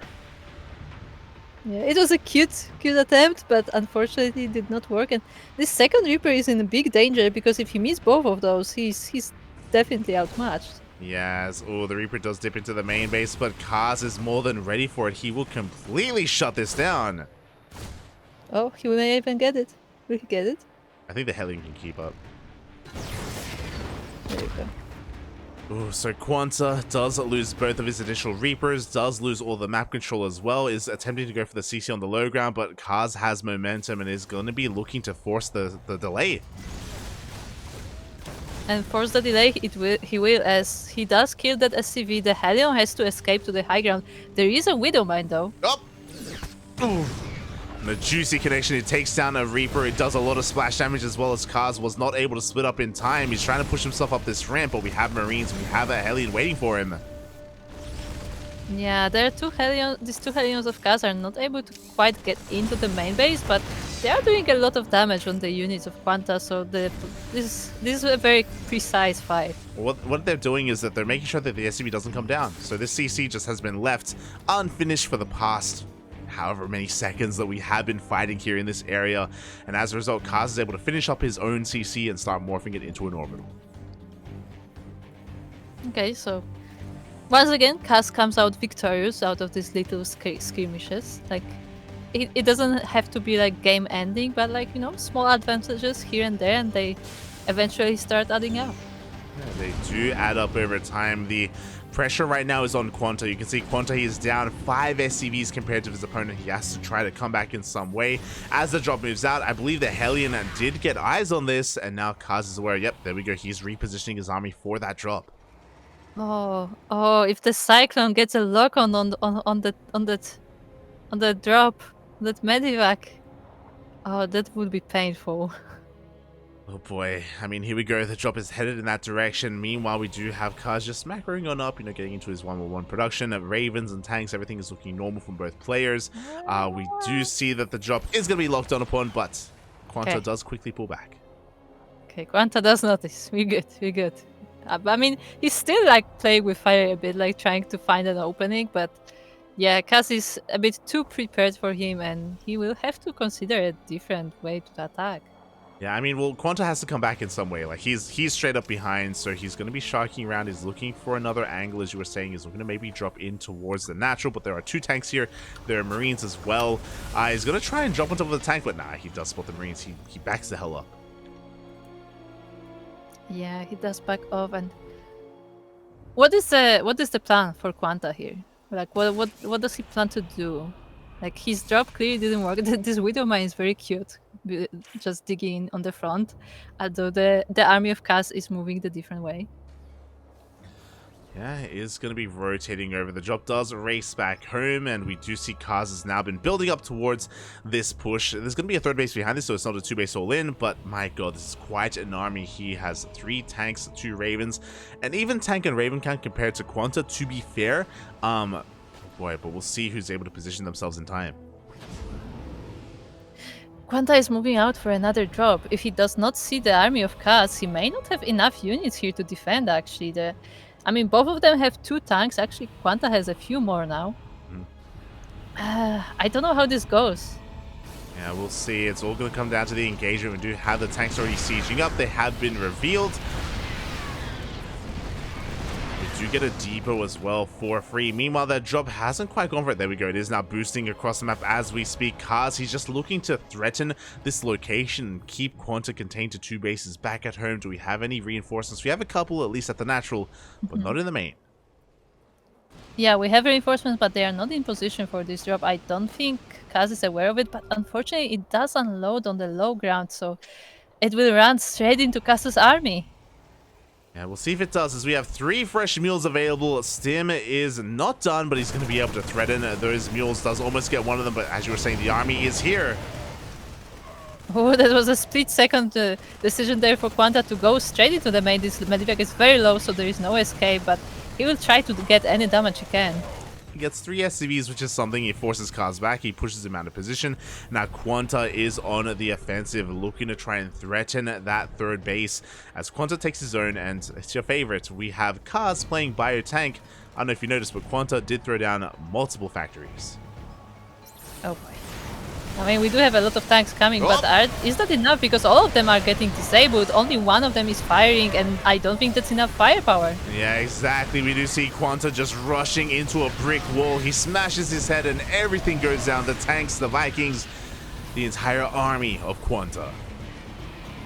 Yeah, that was really, how do I put it, very powerful from Kaz. It's like, oh, literally all of the tanks were getting disabled. Only one of them was able to shoot at all, and they were just quickly dealt with. And now QuanTa will need time to rebuild the tank count, but he doesn't have the time. Yeah, thankfully there isn't a lot of energy on these Ravens, so they can't really disable too much. But there we go. He throws down the auto turret, does soak up some of those tank shots. The Vikings do land as well. The boys are being pulled. Good target firing coming out from QuanTa, but there's just so much on the ground. Yeah, and GG will have to be called. Kaz will remain as the king of the hill.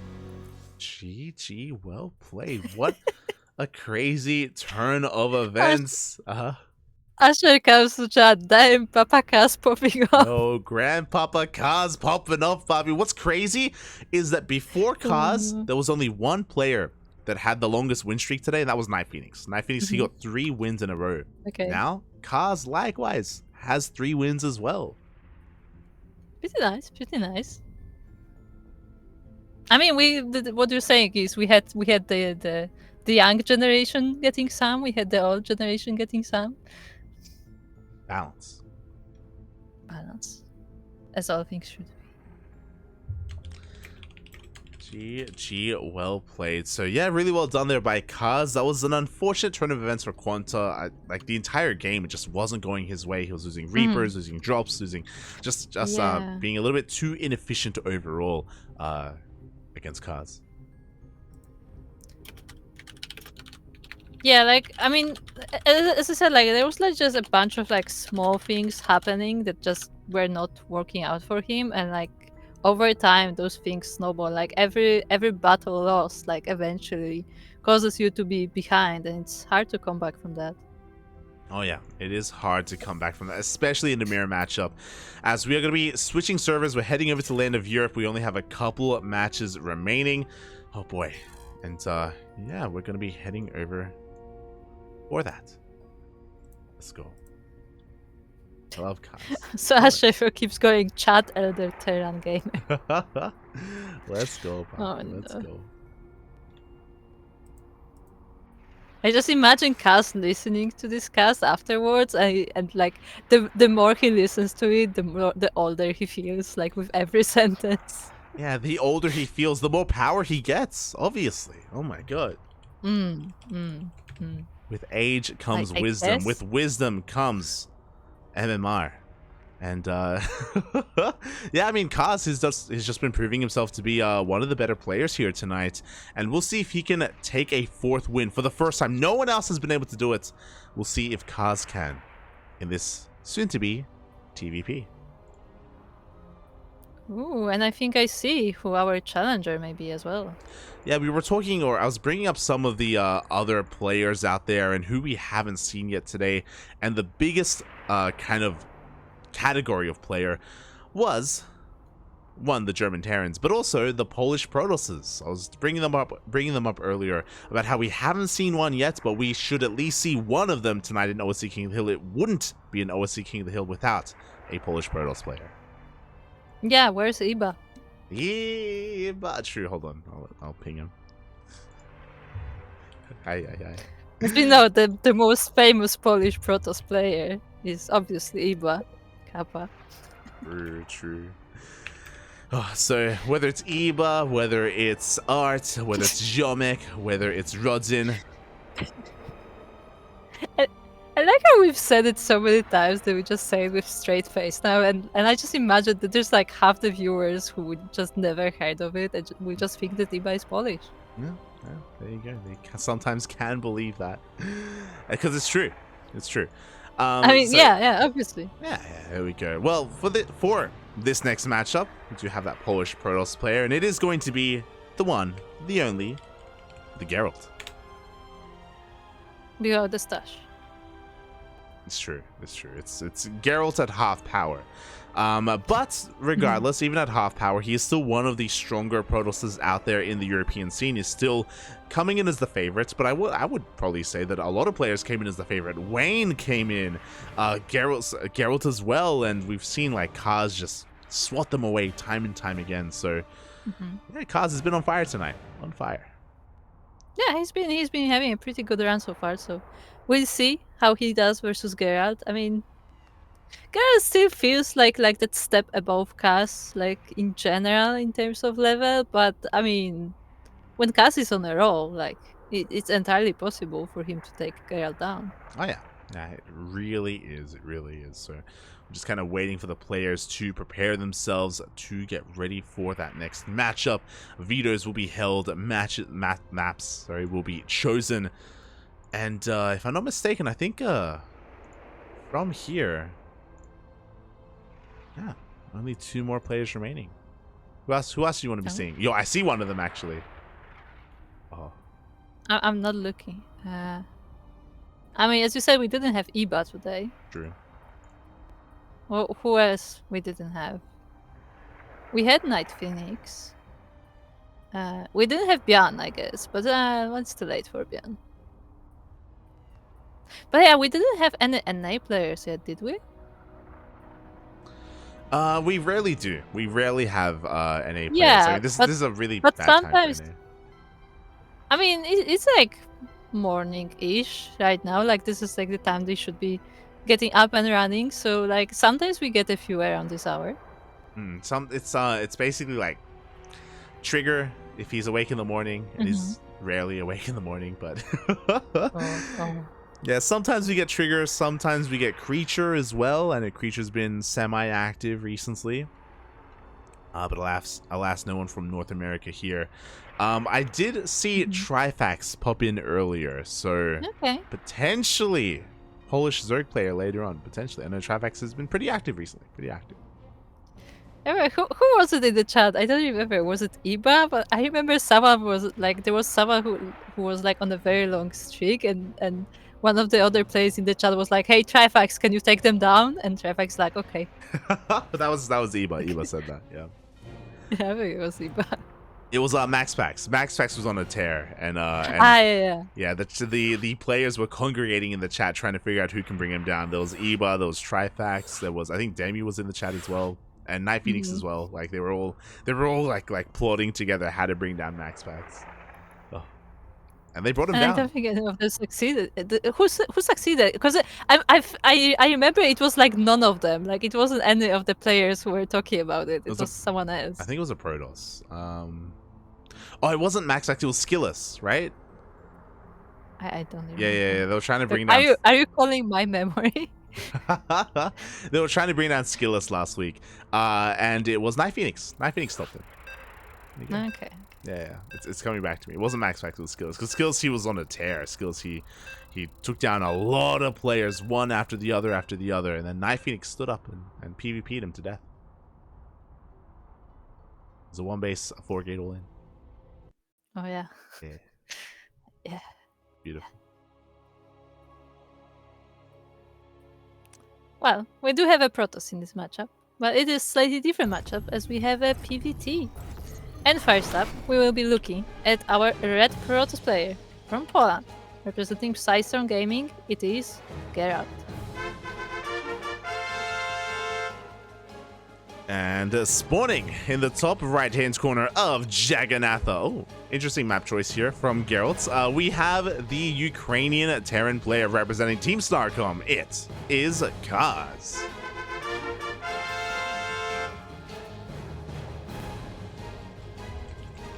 He's not pink. Also known as Yuki Yuki. He's not pink. Why is he not pink? Why is he not pink? Sized. Somebody just said sized or okay. I don't know why this is so funny to me. Shaky leg. Look, my pronunciation may not be perfect, okay? Okay, we are.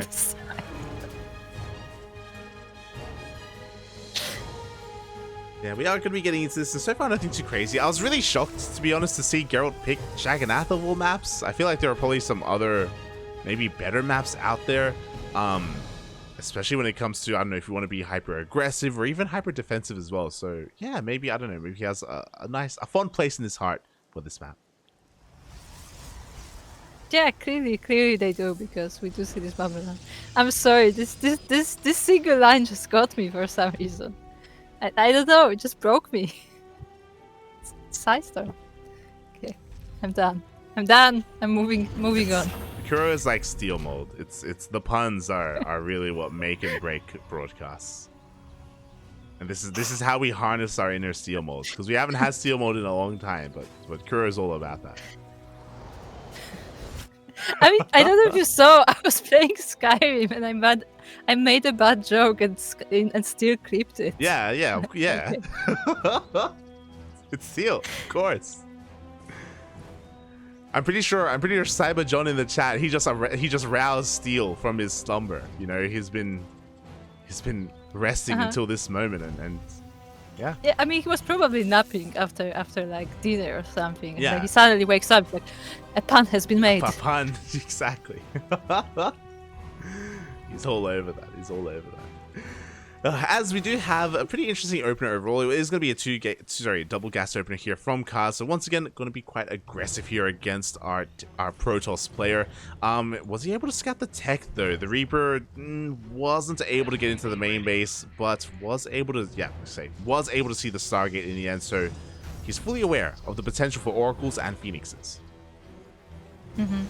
Yeah, so he will have to get ready for that. I mean, he's not getting anything yet. He's going for Reapers, actually. Reapers and Hellions. Okay, so a very aggressive opener here from Kaz. He's going to be looking to rush through the natural base, get into the mineral line, and roast up some workers. Phoenixes, they can help in the defense. They can pick up a couple of units here and there, but for the most part, we're going to have a lot of DPS on the ground. Yeah, so I guess this is kind of the Roach versus Muta approach, where like, I mean, sure, you have the air units, but what if I just mass a lot of ground units and kill you first?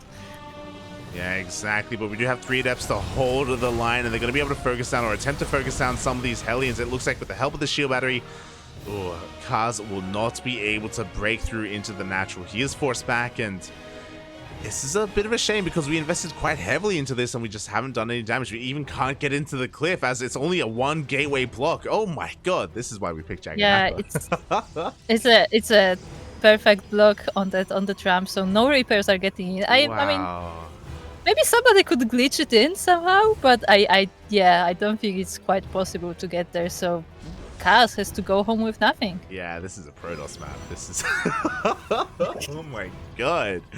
This is something that doesn't exist anymore. Just a 1 building. I mean, to be fair, I'm pretty sure it's, as I say that, there is a pylon ramp on, or a building ramp on Neo Humanity as well. But here we go. We do see the Hellions and Reapers were preserved, and we have a Kaz just racing across the map as we speak. Going to be dropping that tank. Going to be laying siege upon that gateway so we can actually get in. Yeah, the Phoenixes tried to snipe some of the units of Kaz, but they were not able to do so, and maybe actually Gerald was a bit too greedy because he doesn't really have many units to defend. He's working on an Immortal, but it's not even halfway done, and these few gateway units cannot approach. Yeah, so because he went for a Stargate opener, like, he's just heavily reliant on Phoenixes to help defend, and he's going to be picking up that SCV, and he will deny that bunker from finishing. Yeah, that was key, so that position will not be very well fortified, but these few gateway units may not be able to contest the cast here. Yeah, exactly. I mean, the Phoenixes, they're catching reinforcements. A Viking is going to be going down. The Marines push on forward, but we have a defensive Immortal as Gerald was in the middle of going into Phoenix Colossus. And it looks like he has enough to push this back. Yeah.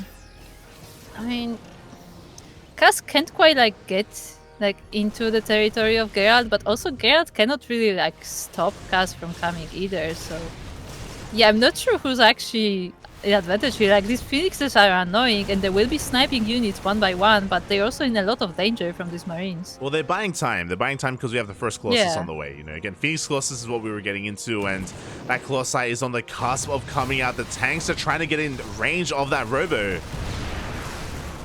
Yeah, they're not focusing it though. The marines are trying to shoot it down, but there's no focus fire, so this Colossus will be coming out. Yeah, the Colossi does come out in time. We have the overcharge. Tank shots are going to be going up, but the Phoenixes do come in and they CC the tanks. Yeah, all of the tanks are out of the fight. They're being sniped as well, and the Colossus deals with the bio army. The tanks still survive, at least one of them, but there's enough units here to fend this off. Yeah, Gerald, he will hold. He'll completely shut this down. And now Gerald has a lot of momentum going his way. He's got the Phoenixes from map control. He has his first Colossi, soon to be joined by a second. He gets away with the third base. Gerald is in a really good position after that. Yeah, it looked a little scary for Gerald for quite a bit, but he bought enough time to get these crucial units, and he was able to fend this off, and now these Phoenixes can just go in. As a reminder, there are no turrets. Like, the only anti-air here are those few marines, and there's not a lot of them anymore. Yeah, exactly. Meanwhile, it looks like Kaz is going to be setting up for a 2-base duel in. We have 2 more Raxes being set up behind this, hidden here in the natural. I don't really expect to be seeing a 3rd base, so we're just going to be building up a massive army. I imagine we're going to be pulling the boys and sending everything across the map, but we'll see if that does come to pass.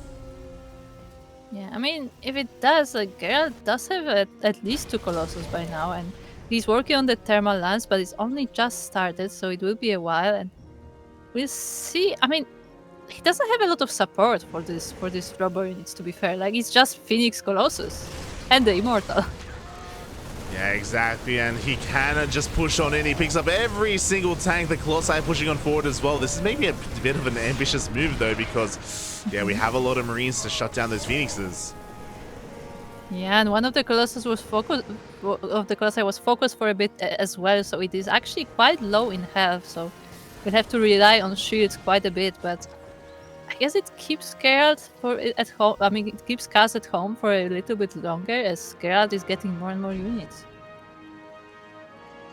Yeah, he's getting into his gateway explosion. He's got 3-base saturation. He's working on his 4th as well. And here we go. The boys are being pulled, at least some of them, not all of them.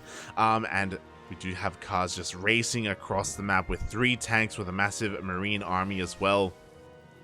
The Robo is exposed, so maybe he can get on top of some of the production, but yeah, he's going to be facing 3 Colossi. That's a lot of Colossi.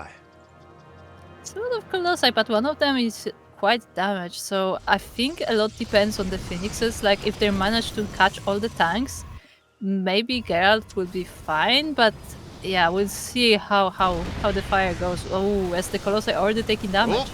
Oh, the Colossus takes damage. 2 Phoenixes go down for free as well. A little bit of mispathing there from Gerald, and this is a good start for Kaz, as he's going to be able to repair his units here with those SCVs. He's going to slow siege towards the 3rd base of Gerald.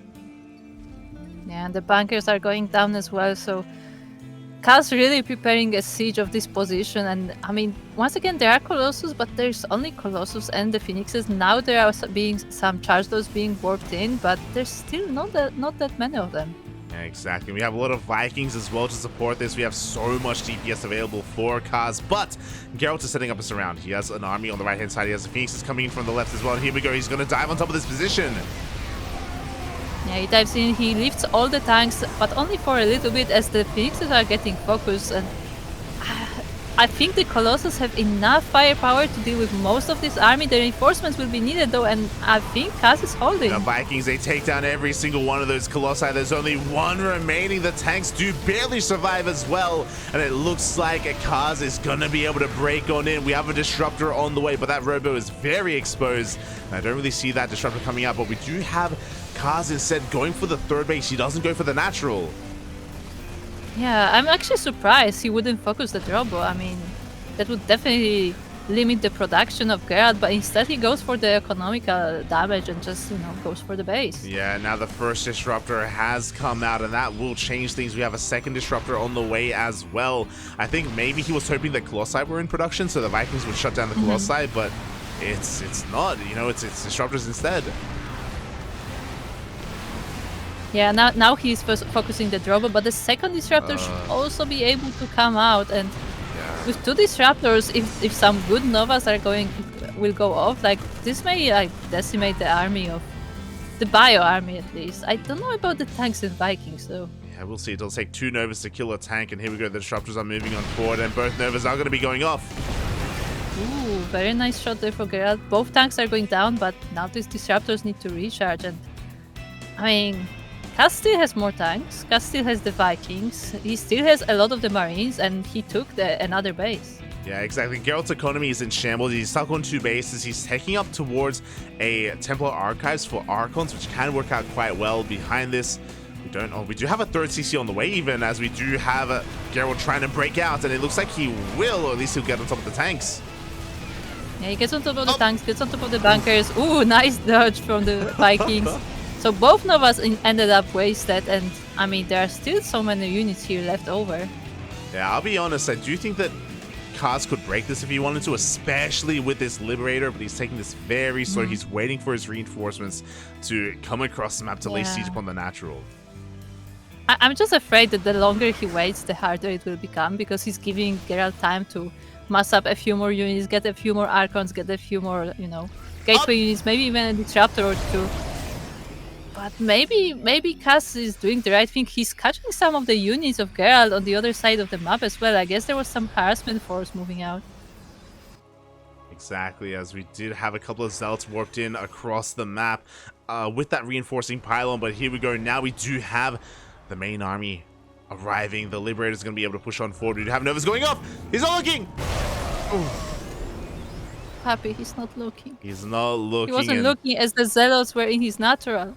Yeah, I mean, there's also being cleaned up, but the Novas go off. We have a 3rd Nova as well, and he's not looking again! Oh, God. Oh, the tanks are actually blocking him. He cannot move his Marines back when the Novas come in. And yeah, he's losing quite a few units to these Novas. And now look at Gerald. He has 4 Archons, he has 3 Disruptors, he's getting these Nova shots, and well, he doesn't look that bad. Yeah, exactly. I mean, this contain is really not working out for him. Like, I do think that he could have been more assertive with this, as another Nova's going to be going off, and oh God, it gets another wave of Marines. And even though some of these Novas haven't been like the biggest detonations, like any Marine is just value here for Gerald, as he's just shaving off unit after unit. We do have another Zealot run by here as well, hitting that 3rd base, and yeah, this is slowly slipping away from Kaz. Yeah, like, ooh, that was a bit of a mistake, but yeah, like, just distracting Kaz with the Zealots. He's constantly paying attention to what's going back at home, not so much to these Disruptors on the front. And now we even have Storm ready. We will be warping some High Templars, and this may be actually holdable for Gerald. Yeah, here we go, Zealots. They're coming in from behind, and Gerald, he's going for a full surround. The Storms will miss the Bio Army, but there may just be too much Protoss. The tanks, some of them are even on siege, but it looks like the Archons are barely being forced back. Yeah, it looks like it was barely not enough for Gerald. The Archons will go recharge at the batteries. There are still more Novas coming out, but that was very costly attack for Gerald. Maybe it was a little bit too early. Yeah, exactly. He did reset the Liberators, but we have more Liberators joining the front lines. It looks like Kaz still has a handle on this situation. I do wish he was, again, a little bit more assertive with these siege units. He does bring up those Liberators. I would love for him to bring up these tanks. Yeah, I think the tanks being so far back hurt him a little bit, but these Novas are coming out, and they will catch a few units here and there, but not too many. For a massive storm on the Vikings and on those medevacs as well, as we do have Gerald just rotating around and avoiding those tanks. Yeah, Gerald is just trying to completely skip the army, just move away, just run. Yeah, but he's going to be losing some of those High Templar, and he abandons his natural. There's nothing here.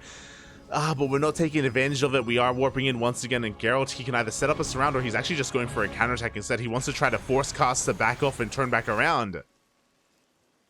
But the thing is, I don't think Kaz should. I think Kaz should just go for it. I mean, he has enough forces here to overpower any reinforcements that Gerald may have, and just just go for the base trade if you have to.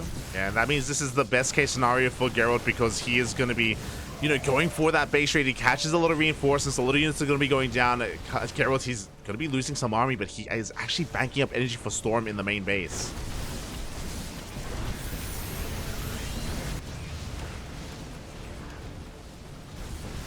And here we go. With the help of this Liberator, it looks like Kaz should be safe in his own main, but pushing up this ramp, it could be a little bit difficult here.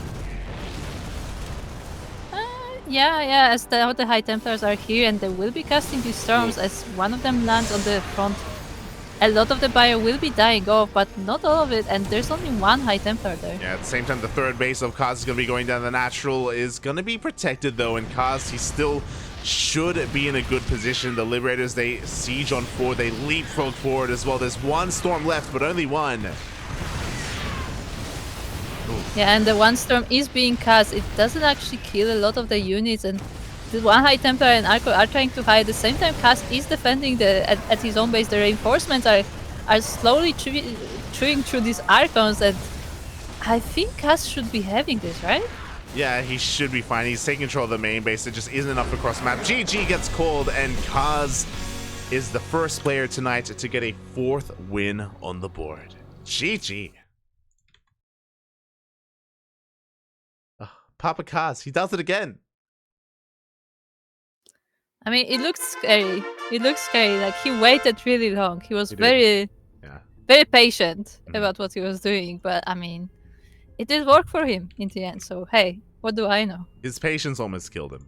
His patience kind of gave Gerald the best chance at coming back in that game. But it was still not enough. Kaz, he was still in control for the most part. He was able to take that game, take another win here, another victory. 4 wins already. 4 young, spry players. They just can't keep up. They can't keep up with the wise old man. It's not happening. I thought for a second you're gonna call Kaz young, but no. No. I mean, he's young in the inside, His spirit is still strong. Oh my god. Love you, Kaz. I love you. Like, I feel like throughout this cast he's only getting longer, like he's only getting older. It's like, approaching 90s at this point. He started as an 8-year-old. Yeah, and you know what? He's just styling on these kids. He's bullying these kids, mate. Let's go. GG, well played. Kaz will remain our king of the hill, and he takes down one Polish Protoss, but another rises to take his place. Gerald has fallen, but Krystianer is looking to get some revenge. Yeah, you were asking about these Polish Protosses, and now we have them together, one after the other, and we'll see if Krystianer can do better than Gerald did in the last game. Oh yeah. It is, as we are going to be finding ourselves onto a much smaller map. We're going to be loading in to Dragon Scales. The current map pool. Here As Asherbro provides some more analysis in the chat as well. Yeah, we are getting into our next game, and oh boy, Krystianer, he's a very different kind of Protoss player, to be fair, compared to Gerald.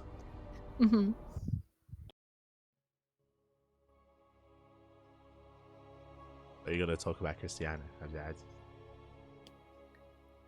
No. But I will talk about this red player here. Spawning on Dragon Scales. As it is, in fact, our Polish player. Our Polish Protoss from Blazer. It is Krystianer. And spawning in the top left-hand corner of Dragon Scales, we have his opponent. We have the Ukrainian Terran player. He's on a roll tonight, taking down so many big names. So many young players. The bully. Representing Team Starcom, it is Kaz.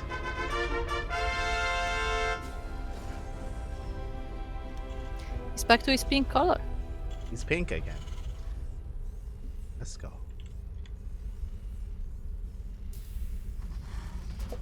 Okay, so what are we gonna see this time? So yeah, we already have Kaz already just doing so much for himself. He's already achieved something that no one else tonight has. Spirit hasn't done it.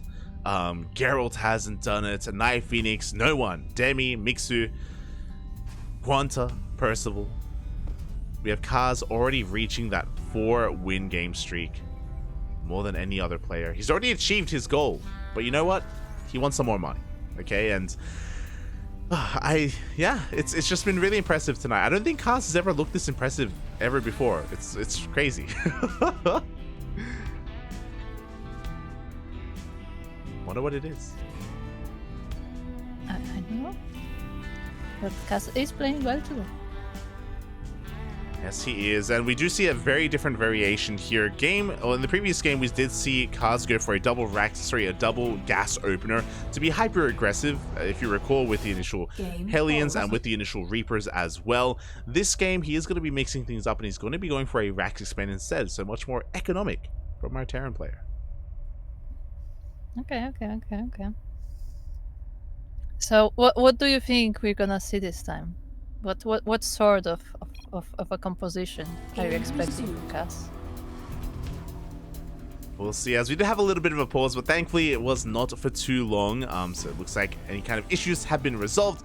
We're back into this, and yeah, kind of with this more economic opener, we already see him switching things up quite a bit more. He doesn't go for an SCV scout, he skips his Reaper scout as well, goes for the reactor first. So yeah, it's cool to see him just having a very different approach here in our second game. Yeah, opening with the 2 Marines as well, so I guess we'll be focusing on this bio for a little while, as Krystianer also does go Stargate, and I wonder if he's also gonna go for Phoenixes, or if we will see something slightly else. Yeah, I mean, this should be for... I mean, we'll see if he does go for maybe an Oracle first. There are Protoss players that go Oracle into a Twilight Council, into a delayed Blink. But we'll see if he goes into those Phoenixes once again. I mean, there's a reason why we see it so often. It is kind of the meta way to play, or it is a hyper-efficient way to play out StarCraft, or play out PvT.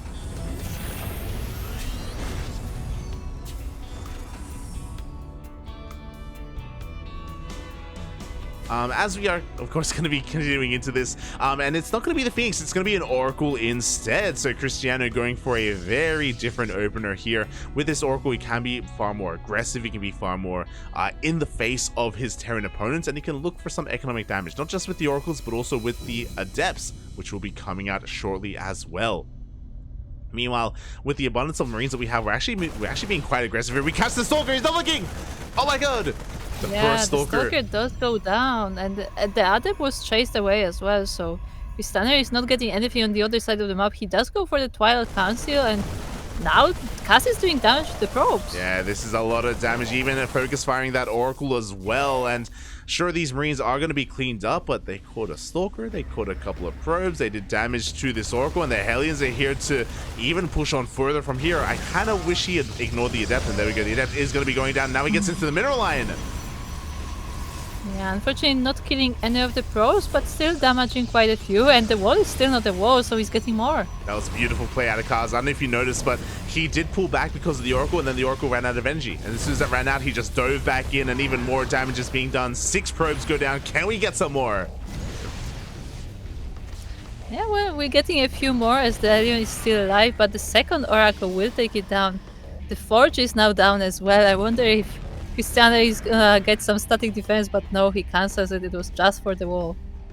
Yeah, exactly. And already a great start here for Kaz. He is now ahead economically. He's getting into the rest of his build, of course, setting up for the 3-1-1 as to be expected on 2 bases.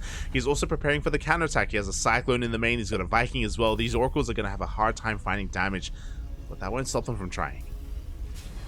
Yeah, I mean, the Nazrul base is a little bit exposed, so they may get a few workers, maybe even a Meo. But they do get 2 SCVs, so free event, denying some buildings, which is always nice, but that will be it for now. Yeah, exactly. We do see 3 SCVs going down, and say we only sustain a little bit of shield damage, so nice moves out of Krystianer. He's quickly trying to get into his 3rd base as we speak. It was, of course, that Oracle into Blink, so we're not seeing any Phoenixes. We have a ground army instead, and it's going to be a little bit delayed because of the Stargate opener. It does mean that Blink is still a ways off. By the way, Lamdu in the chat says, Terran Imba, I like it. It's very nice. As Krystianer is just going to be reinforcing across the map, he's going to be looking to contain his opponent. The Oracles are still fighting, looking for some more damage as they do rotate in towards the main base, but the lock-on is real. The Vikings have arrived, and one of these Oracles is going to be going down. Just barely the Vikings finish the job before the Oracles do teleport away, so one of them survives, and the Stalkers are trying to find any damage on the front with that blink. They may try to go into the main base, but there is tank prepared. Yeah, there is a tank on the high ground, a tank on the low ground as well. But Dragon Scales has quite a large main, and because of that, we have a lot of room to work with. And here we go. We do blink up into the main base, completely unscattered by Kaz. Kaz out of position. Oh, has to race back home. Stim. Oh, the Steam does get denied, so very nicely done by Krystianer, and now the Stalkers can do some economical damage as well. They do get 2 of the SCVs, but that will be it. But there is a stasis here. Yeah, there is a stasis, and it looks like it hasn't been spotted. Kaz, oh god, is going to take the stasis to the face.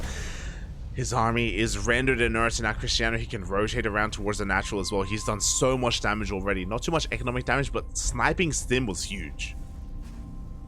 Yeah, sniping Steam, immobilizing this army. I mean, there is some Viking harassment on the other side of the map. 6 probes going down. Oh my god. That's pretty nice. Not just, he kills both Stalkers. The Stalkers go down at the same time. We blink on forward. The tank of the natural does get focused down, and the rest of the army has broken out of that stasis, so it looks like Kaz should be able to force this army back. But the Viking harass across the map got out of hand. 14 probes. Oh my god. Yeah, Kaz getting some crazy damage on the other side of the map, I mean, yeah, both players are basically very focused on just dealing damage to each other and not so much, you know, defending the attacks, but Kaz is holding the Stalkers of Krystianer quite well. Yeah, both these players are just smashing each other in the face over and over again, and no one's dodging, no one's weaving, no one's blocking. They're both just taking it. And at the end of this, one player will remain standing. Who is it going to be, though, as we do have a triple drop zooming across the map. We do have Krystianer hyper-focused on his Stalker aggression. Does he have anything at home to defend? He's got Zealots at his third base, nothing in the main, a handful of units at the natural. He is not quite prepared for this. Yeah, and the Doom Drum has arrived, dropping straight into the main base, getting all of these probes here, at least chasing them off, even maybe getting this pylon. Oh, the Artosis pylon goes down. That is the majority of the gateways depowered now for Krystianer. He comes in with some of those charge lots. He's going to try and do what he can, but there aren't a lot of Stalkers. One of the Stalkers even got focused down, so there is not enough to shut down this drop. Yeah, and also because of this drop, Krystianer moved all of his forces here, so he's not on the other side of the map, so Kaz is free to expand. He's taking this third base, he's, you know, making reinforcements, getting ready for any potential attack, and just keeping Krystianer on this side of the map. And there's so much dead space here, so these medevacs, for the time being, are safe. We do have Krystianer trying to block him in, though, but this is keeping Krystianer busy, as you were saying, just opening up the ability for Kaz to expand elsewhere. Now he can finally be free with his army. He's going for his own counterattack. It looks like he should be scouted. We have a couple of units out on the map here, but Krystianer, he hasn't spotted the main army yet. Oh, that one Phoenix will be dealing with the drops, and so that will be the end of that harassment. But at the same time, Kaz is moving forward. There is a stasis, though. Yeah, the stasis goes off. The drops get cleaned up. A terrible turn of events here for Kaz, as he's going to be completely cleaned up. Yeah, this army cannot contest what Krystianer has right now. I mean, he's still taking quite a few Stalkers, which is definitely nice, but as you said, he will be cleaned up here, and yeah, that was like maybe half of the army. This was all of the army. This was brutal. Like, Kaz, he had such a supply lead, but in the blink of an eye, he lost 3 full medevacs. He lost his army in the middle of the map as well, and now he's on the back foot. Now Krystianer has so much momentum. I mean, the Widow Mines will definitely help a little bit, but they cannot deal with the entire army of the Protoss. Even the stasis goes off that was not triggered before, and now Krystianer has overwhelming forces. Yeah, exactly. He has far too much. We have Zealots at the third base. We have the Stalkers pushing up into the main. We have a Storm behind us as well, if we ever need it. Again, Kaz was doing so well for himself until that last minute of play, basically, where everything that could have gone wrong went wrong for Kaz. Yeah, very unfortunate for Kaz. He's still trying to defend his base, but he does not have enough, and Krystianer will be the new king.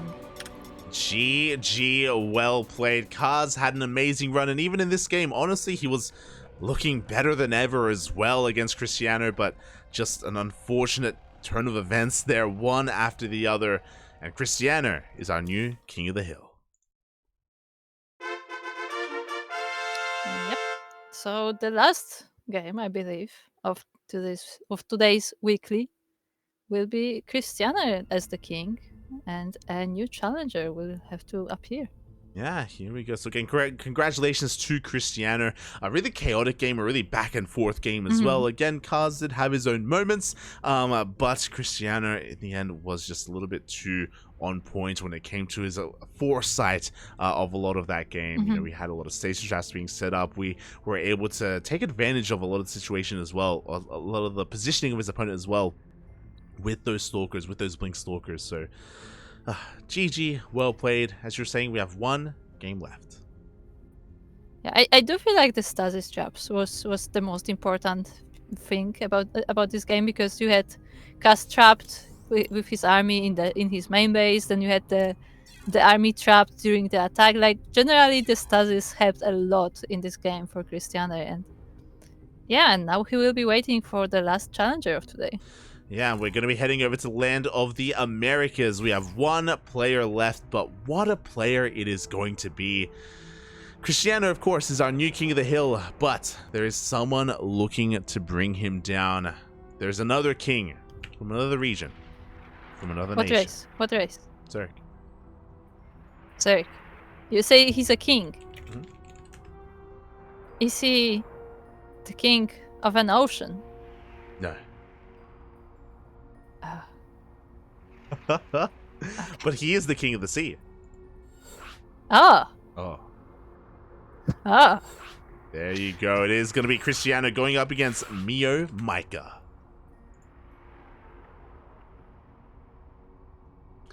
And of course, it should be no surprise to anyone, but the map of choice is going to be Jagannatha. Once again, no Death Aura, no Light Shade. Feels bad. Feels bad. I feel like Mio especially likes Jagannatha. Oh yeah, 100%. So we'll see what he's gonna bring on this map for us. Oh yeah, exactly. We will see what this brings. Our final best of one of the tournaments of the evening. It all comes down to this one game to determine who will be the last reigning champion, the last reigning king for OSC King of the Hill 136. Who is MeomaikA? I mean, he's the last king of the sea. That's all you have to know. Here we go. We can't really say too much about MeomaikA, but we do know that he likes beaches. Oh yeah, he likes beaches. Yeah. And he likes spending time there with the beaches.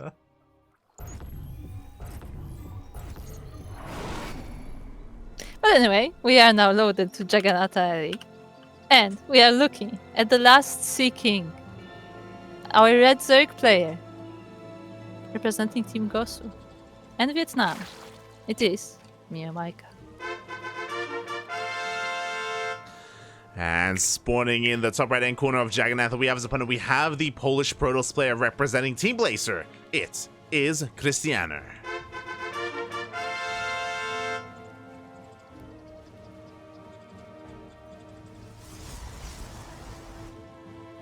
MeomaikA is droning. It's making drones. Yeah. Usually does make drones. This should be for a pool first opener, and there we go. The drone is pulled away. So MeomaikA, this is his standard play. He does go for a pool hatch gas. Is just how he typically does open up, not just against Protoss, but also against Terran as well. Just to be safe, just to be secure against any kind of cheese. Yeah. I mean, it may not be like the perfect play, but I mean, when it's useful, it is really useful. So MeomaikA just prefers to be safe, and he even scouted his natural to make sure there are no cannon rushes, no nothing, and yeah, he's just gonna be going for his usual pool first. Yeah, and there may be people in the chat who maybe aren't too familiar with some of these players from some of these other regions, like MeomaikA, Sakura. Why don't you fill them in? So MeomaikA is one of the Zerg-Muda triangle, which is the triangle of the 3C Zerg players that are playing a little bit different than most of the people of the world. And on this triangle, we have MeomaikA, Gogojoy, and Ender. And MeomaikA, once again, is one of these great Zerg players, and he's the last king of the sea because he won the last Oceania/Southeast Asia regional tournament of the ESL Pro Tour. And since the regions have been since merged, he's the last king of the sea. There we go. So MeomaikA, he's the best player in all of Southeast Asia. He was the Oceanic representative last year in the DreamHacks, where he was able to bring down or knock down players like Spirit and Harstem and go toe-to-toe with Bunny as well. So MeomaikA, he's a really terrifying player. He 2-0'd Maru at LAN, of course. And he's a very peculiar player as well. I did see that some people were kind of comparing him a little bit to Eric, and I do think that's an apt comparison. Usually whenever I talk about Eric, I usually bring up MeomaikA just because he's also a very unique Zerg player that has his own unique outlook on the meta and on his playstyle. And we bring this up a lot, but typically MeomaikA, he thrives if his opponent is playing standard. If his opponent is being aggressive, then MeomaikA struggles a lot more. But if they're just playing the meta, then MeomaikA can play them. Yeah, because he has his unusual timings, unusual responses that you generally don't meet in regular standard play. So it can catch off guard a lot of players. Yeah. As some of them even say that it's actually a disadvantage to scout MeomaikA because you're not gonna understand anyway. It's true. It's very true. Speaking of, we have a pretty interesting opener from Krystianer, and I like this because we were talking about it. We want to be aggressive here. Krystianer opens up with a Stargate opener, Oracle first, but only one Oracle. From here, he's going straight into a Twilight Council, straight into a Gateway Explosion. Yeah, so Krystianer decides to go and play aggressive. We'll see how that works for him. The spores are still on the way, but there are queens here to fend off this Oracle. At the same time, the Zerglings of MeomaikA are on their way to the other side of the map. Yeah, the Lings are here to deny a third base, but there is no third base. This is a fake because we're going into Glaive Adepts behind this instead.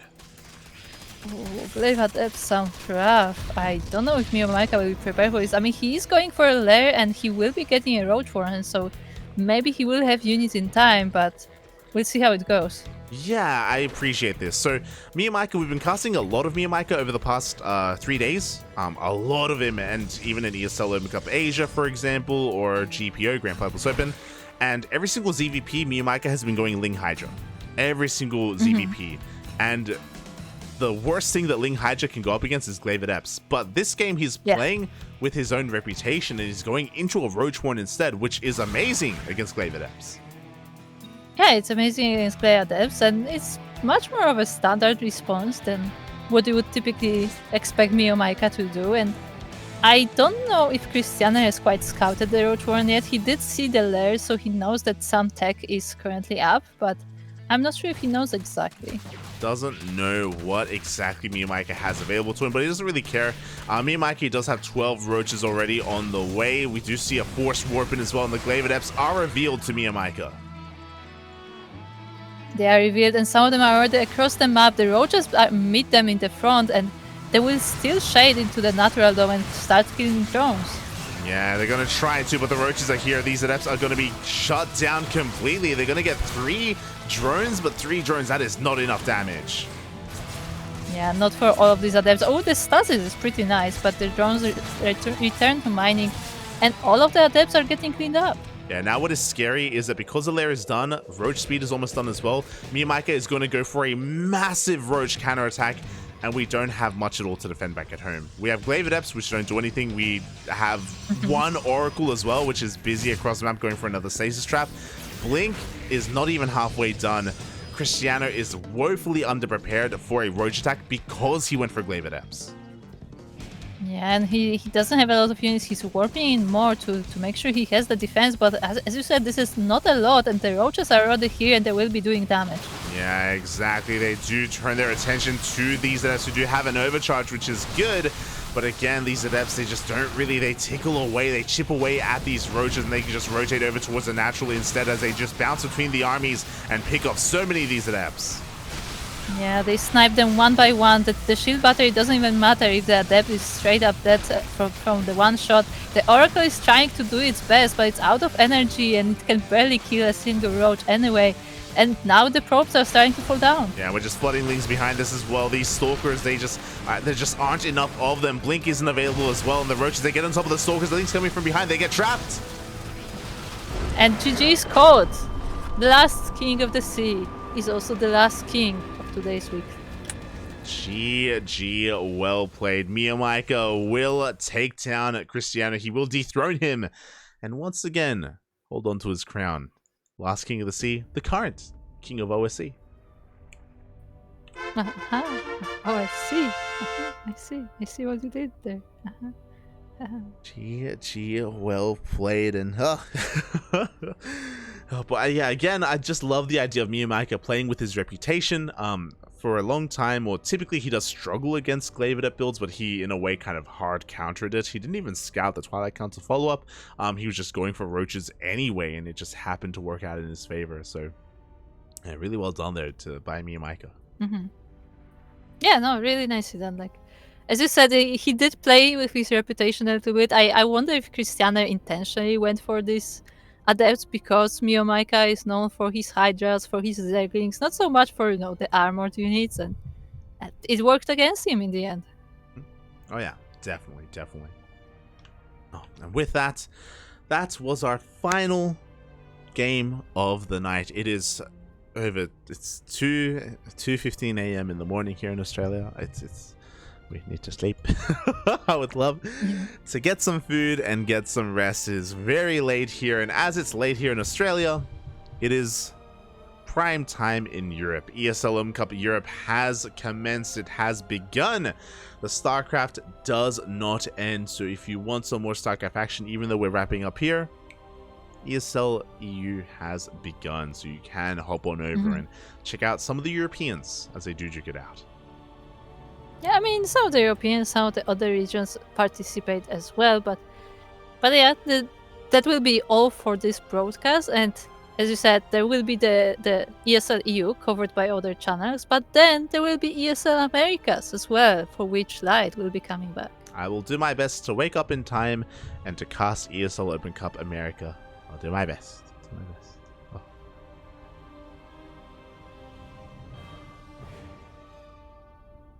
But yeah, with that, thank you so much everyone for tuning in. Thanks so much everyone for watching. Again, a shout out not just to MeomaikA for being the final reigning King of the Hill here in OSC King of the Hill 136, but also a shout out to all the other winners that we had today, and there were a lot of them. For quite some time we were trading blows back and forth. One person was the king, and then the other person, and the other person, but there were a couple that did stand out, and those were Kaz. He popped off very hard tonight, getting 4 wins under his belt. NightPhoenix getting 3 wins, and Arrogfire getting 2 wins as well. So yeah, they all did it really well for themselves, really well. Yeah, very, very nicely done. And it was great to see the old guard getting some wins, as they are old. You're so mean. I'm starting to be afraid that Kaz will be feeling very old after this stream. Like we finished the broadcast, suddenly like his back hurts. It's like, oh, what happened? Oh, they must have casted my games. You mean, I'm telling you, he may be old, but like he plays like a young man in his 40s. It's beautiful. But yeah, again, really good showing here tonight. A great range and array of players, as we had players from Southeast Asia, from Europe, from South Korea as well. So I hope everyone in the chat enjoyed themselves. If you enjoyed this tournament, if you enjoyed the format, it's a little bit different, right? Best of ones all around. If you enjoyed it, then come next week.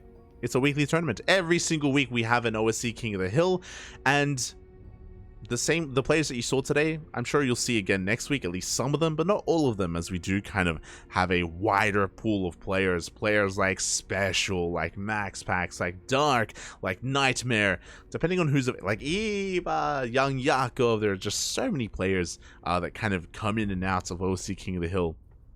Unfortunately, every week we can only pick 15. We can only have 15 players or 16 players even to fill this out. So yeah, as a result, we got to pick and choose who's available, and yeah, you can get a good surprise next time. Maybe next time we'll have Beyond. Maybe Dark. Maybe Dark played before. Yeah, maybe Dark. Maybe MaxPax. Maybe MaxPax. Maybe Skilless. Who knows? Who knows? So or maybe Cass is gonna have another crazy run. There you go. So hit that follow button if you're interested. Not just that, but also check out OSC Esports. OSC Esports over on Twitter. As they are the organizers of this event. Let me just post their Twitter in the chat. Okay, beautiful. So yeah, if you're interested, you can follow them on Twitter. They do post whenever their events go live. They don't just organize OSC King of the Hill, but there are other events as well, like the OSC Mid-Season Playoffs. Speaking of, we'll be casting another day of the Mid-Season Playoffs this week as well. So stay tuned for that. Oh, okay. Yeah, that has been going on for the past days. As a reminder, it's like a big bracket, so it's played over several weeks because there is a lot of players. So definitely something to look forward to. Definitely. With that, Kuro, why don't you let the people know a little bit more about yourself and where they can find you? So I'm the casting jersey, and I'm the person behind the scenes of CranKy Ducklings, as most things that are not related to being in front of camera are often done by me. So you can generally find me in the CranKy Ducklings Discord, as I will be doing more work. But if you want to see me streaming once in a while, then you can follow me at twitch.tv/16squadsanseki, where yesterday we started playing a tavern management game. Because why not? What about you, Light? You can follow me at lat_VIP on Twitch and Twitter. I stream throughout the week, or at least I try to. I was actually laddering earlier today. Streaming a short, I think like an hour and a half or 2 hour ladder session just before we went live with ESL Open Cup Asia. So if you're interested, you can follow me there. My next stream on my Twitch channel, I believe, is going to be with Asher. I believe on Wednesday. We have a date planned.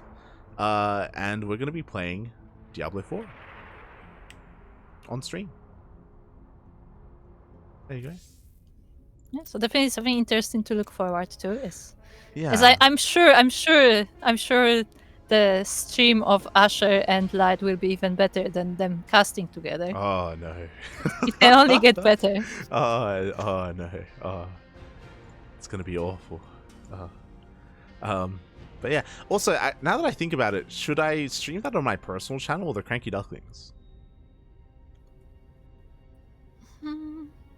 Well, we can think about it. We'll think about it. Keep an eye on my channel. Maybe I think if we get some more Ducklings involved, maybe it will be worth doing on the CranKy Ducklings. Like if Yaku plays, I don't. It will be more Ducklings. Sure. Yeah. I don't think Yaku's gonna be playing though, but we'll see. We'll figure it out. But yeah, you can follow us for some Diablo 4 action. We haven't played the game yet. We haven't touched the game at all. But we will be playing it on Wednesday if you're interested in some Diablo 4. Other than that, thank you so much everyone for watching. Thank you so much for tuning in.